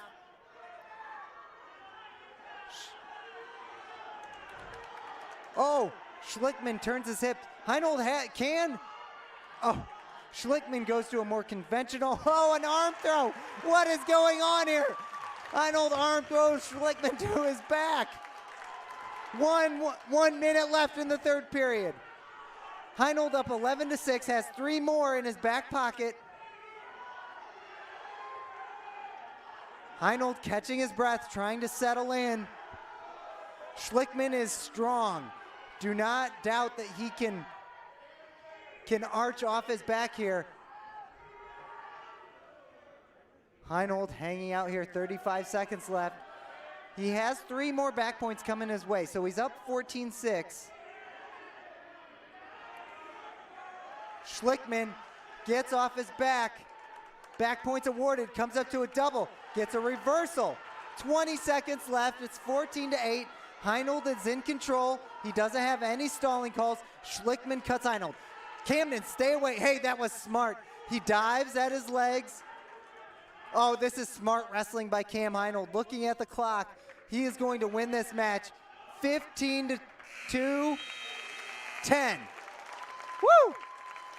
Great match from those two. I could watch those two wrestle many more matches. That was awesome. Looks like the Gibson City coaches are going to the table. I don't know what he's asking clarification for. Maybe that one takedown where Schlickman was in a rear standing position. Heinold hit a quick switch on the edge of the mat, and so the ref didn't call the takedown. But either way, Heinold with a gutsy win. All right, that was our best match that we've seen tonight. It's 51-6 Bulldogs with just a few more matches to go. Reese Wilson, Caden Grove got a forfeit at 126. The senior stepping on the mat to get his hand raised. There you see him in the center. Following Caden will be Gage Decker. No, Gage will also receive a forfeit.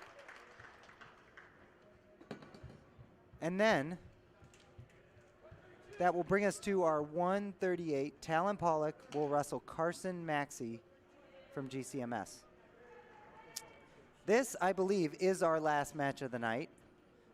We do have a couple JV matches after this. This is the last varsity match of the night. The Bulldogs have won this meet already. The current score is 57-6. Wait, that's Decker out there. Is Decker? I do not have a name for this Gibson City wrestler.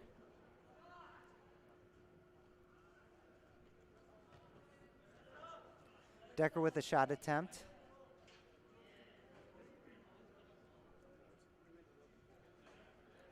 I will try and get a name for this Gibson City wrestler.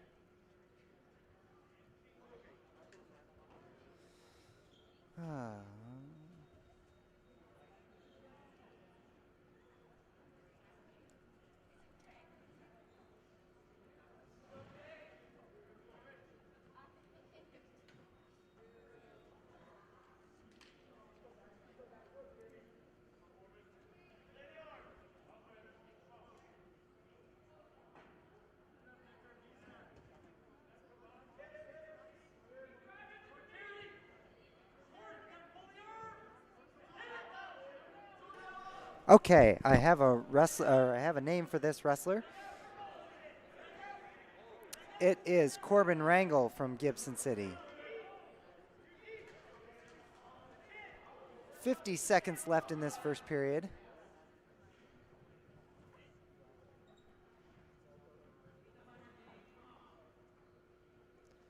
Decker with a long shot, wasn't really set up, but pulls in and he's in a high crotch position. Tries to trip instead of cutting off to the double. Ooh, Rangel's in good position here with that near ankle if he can straighten his leg. Decker is able to weather the storm here, 24 seconds left. Decker, if his head's on the inside, he could try a backside single fit. Now he's trying to come up between the legs. Rangel flips the hips. Decker steps over the legs. 7 seconds here. If Decker locks around the body, he's got the 2.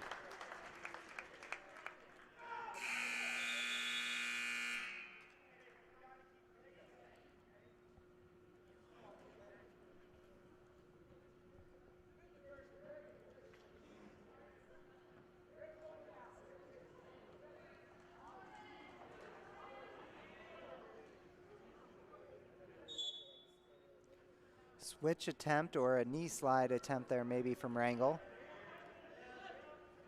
Decker trips forward.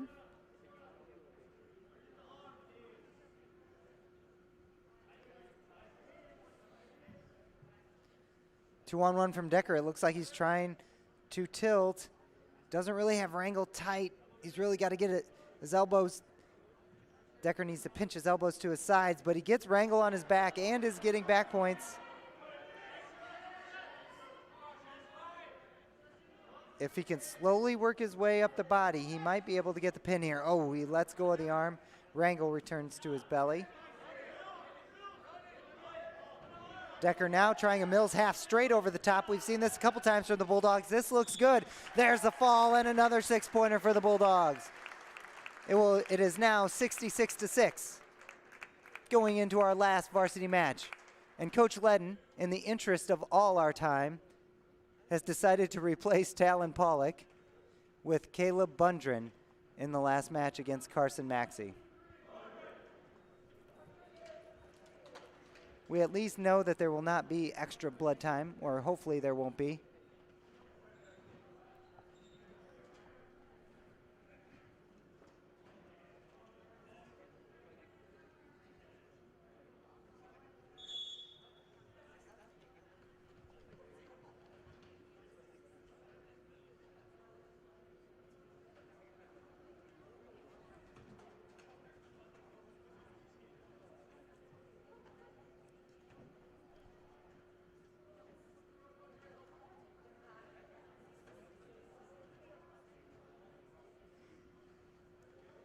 First shot attempt of the match from Maxie. Arm trap sweep single.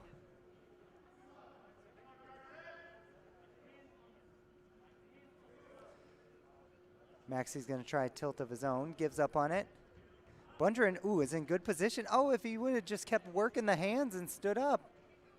Maxie rolls the tilt.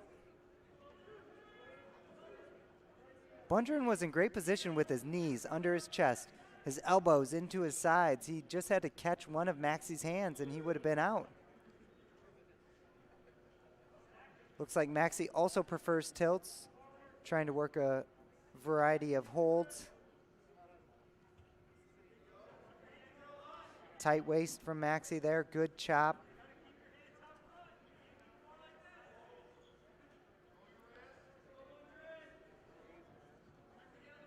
Maxie attempting that tilt again and gets it. He's already up 4-0 with 35 seconds left in the first period.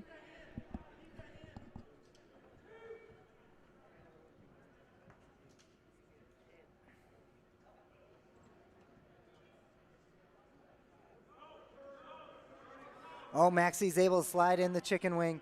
He's got 18 seconds here. It's a double chicken wing. Sitting down. This is a tight spot for Bundren. 10 seconds left. Bundren's still keeping that near shoulder up. Ooh, but man, it's close. Good fight by Bundren.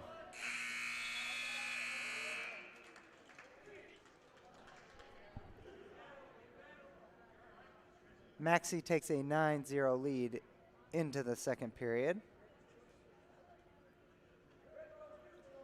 Maxie chooses neutral. We saw a trapped arm sweep single. Now there's an ankle pick from Maxie.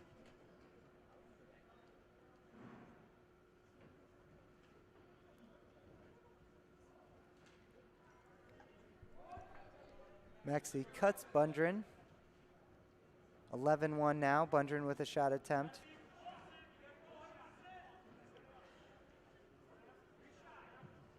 Maxie with that trapped arm sweep again. Traps the arm to keep Bundren on his back. I don't think he got any back points there, though. Now 13-1. Tech fall. Getting closer for Maxie.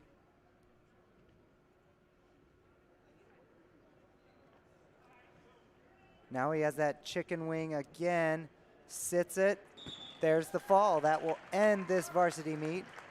The Bulldogs have won 66-12 for their 27th victory of the season.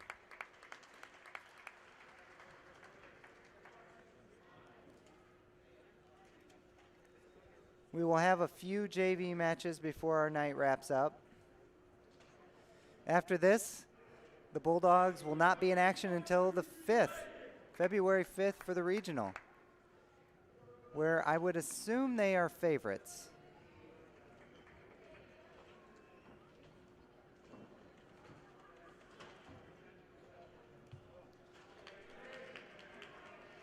We will see a women's match now. This will be Isabel Leahy against Avery Schlickman.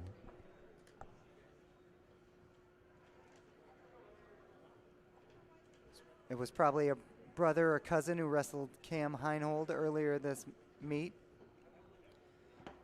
Last year, the IWCOA had a girls' state tournament.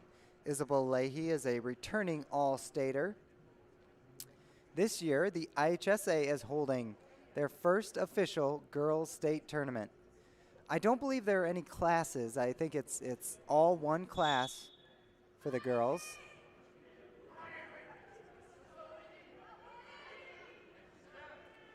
Good aggressiveness by Schlickman.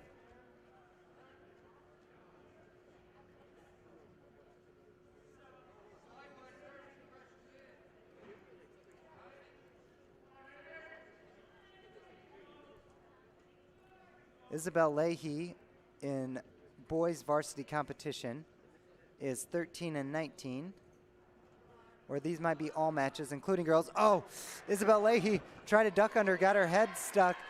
Oh, and these two are rolling around in a hip toss position. Schlickman settling down here, getting points. Leahy fighting hard, trying to come back on top. Isabel gets the far leg in, so she might be able to get this reversal if she could pop her head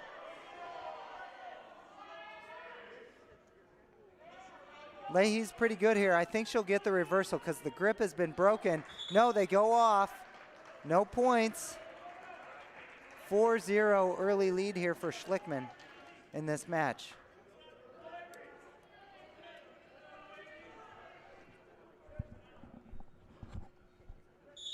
Isabel, oh. That was an interesting stand-up attempt from Isabel. I guess it looked different because Schlickman hopped sides on that stand-up. Isabel gives up her wrist, though. Schlickman might be trying some of those many tilts that we've seen. Oh, just with a crossface. Now to a butcher. Watch the pancake here, Isabel.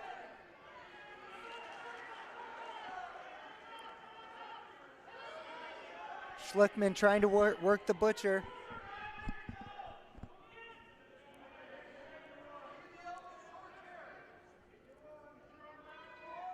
Leahy in good position. Oh, she might get a reversal in like a fireman's position.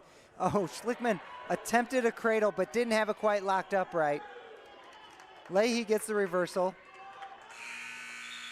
She was sitting in a head and arm position and she gets 2 back points. So the Schlickmans are providing some excitement here. In the boys match, very exciting match. Now the girls match tied 4-4. At the start of the second, tied 4-4. Schlickman will release Leahy. Leahy takes her first lead of the match.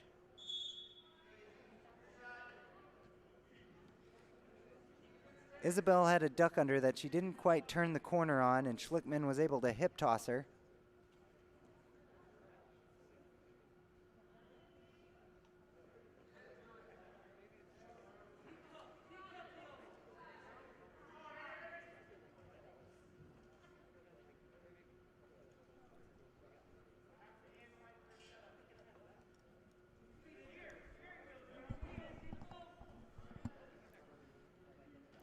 Oh, Leahy's going to step in front with a reverse headlock. 1:19 left. Leahy trying to walk towards the head. Her legs, Leahy needs to keep walking and turning her hips. She needs to flip which leg is on top. Or I should say, there she goes. She turns her belly button down. This is close.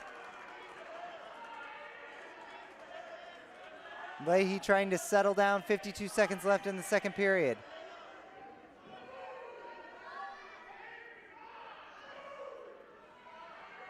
Not sure what, maybe Leahy has her lock under Schlickman's shoulders. There she readjusts. It's close now.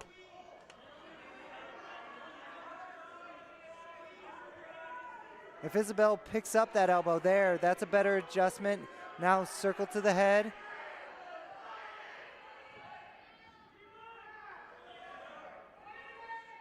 Maybe she should reverse it and just put in the regular half. Oh, she's getting close. 15 seconds.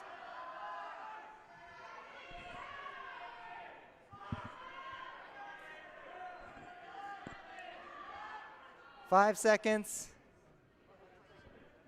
Oh, Schlickman survives the second period. Leahy extends her lead to 10-4. Schlickman takes down. I don't think we've really seen Isabel on top. Oh. Isabel was covering left side there and switched to a collar ride on the right side. She moved pretty quickly there. Oh, now Leahy is cutting Schlickman. Not even going to try to ride or turn. Shot off the whistle by Schlickman. Not in a great position. Good technique here from Leahy. She's pushing on the head, picking up the near ankle, circling towards her free leg, steps over. Almost. Oh, she's got to keep that leg straight and then steps over and gets the 2.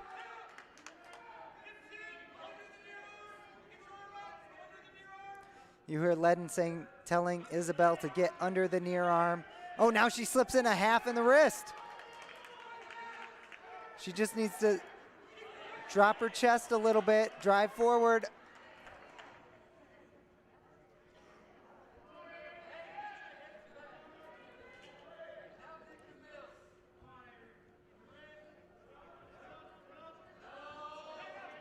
Ooh, Leahy got her head a little low there on a far side cradle attempt. Schlickman reaching back for the head. This is not good for Leahy.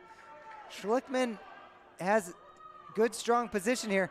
Not sure what Isabel's trying to do here. Oh, but Schlickman catches her on her back. This is at least 5 points, if not more. It is now 12-7. Schlickman cannot get the back points. 42 seconds left in this third period. She did get some back points. It's 12-9 now. 34 seconds left. Oh, Schlickman trying to get the legs in and maybe a power half. 23 seconds. Oh no, no, Isabel. We might see overtime here. This is close. Isabel just needs to flatten out, wing down. 3 seconds.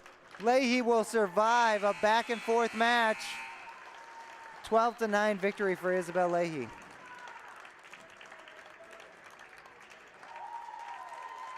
Okay, Caleb Roberts is wrestling our next JV match against Blake Booth.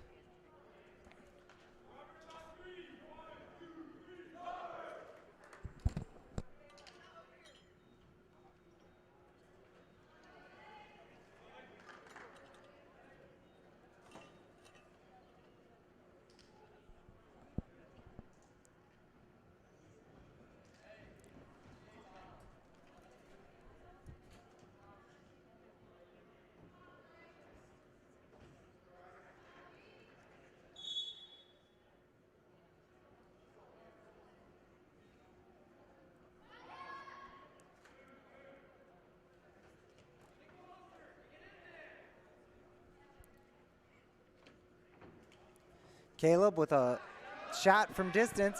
Ooh, picks up the single, but okay, well that worked out for Caleb, but I would tell him to keep both hands on that single leg and finish the single leg. Don't worry about the head in that position because a lot of times you just make yourself weaker. But what do I know? Roberts gets the fall in 28 seconds.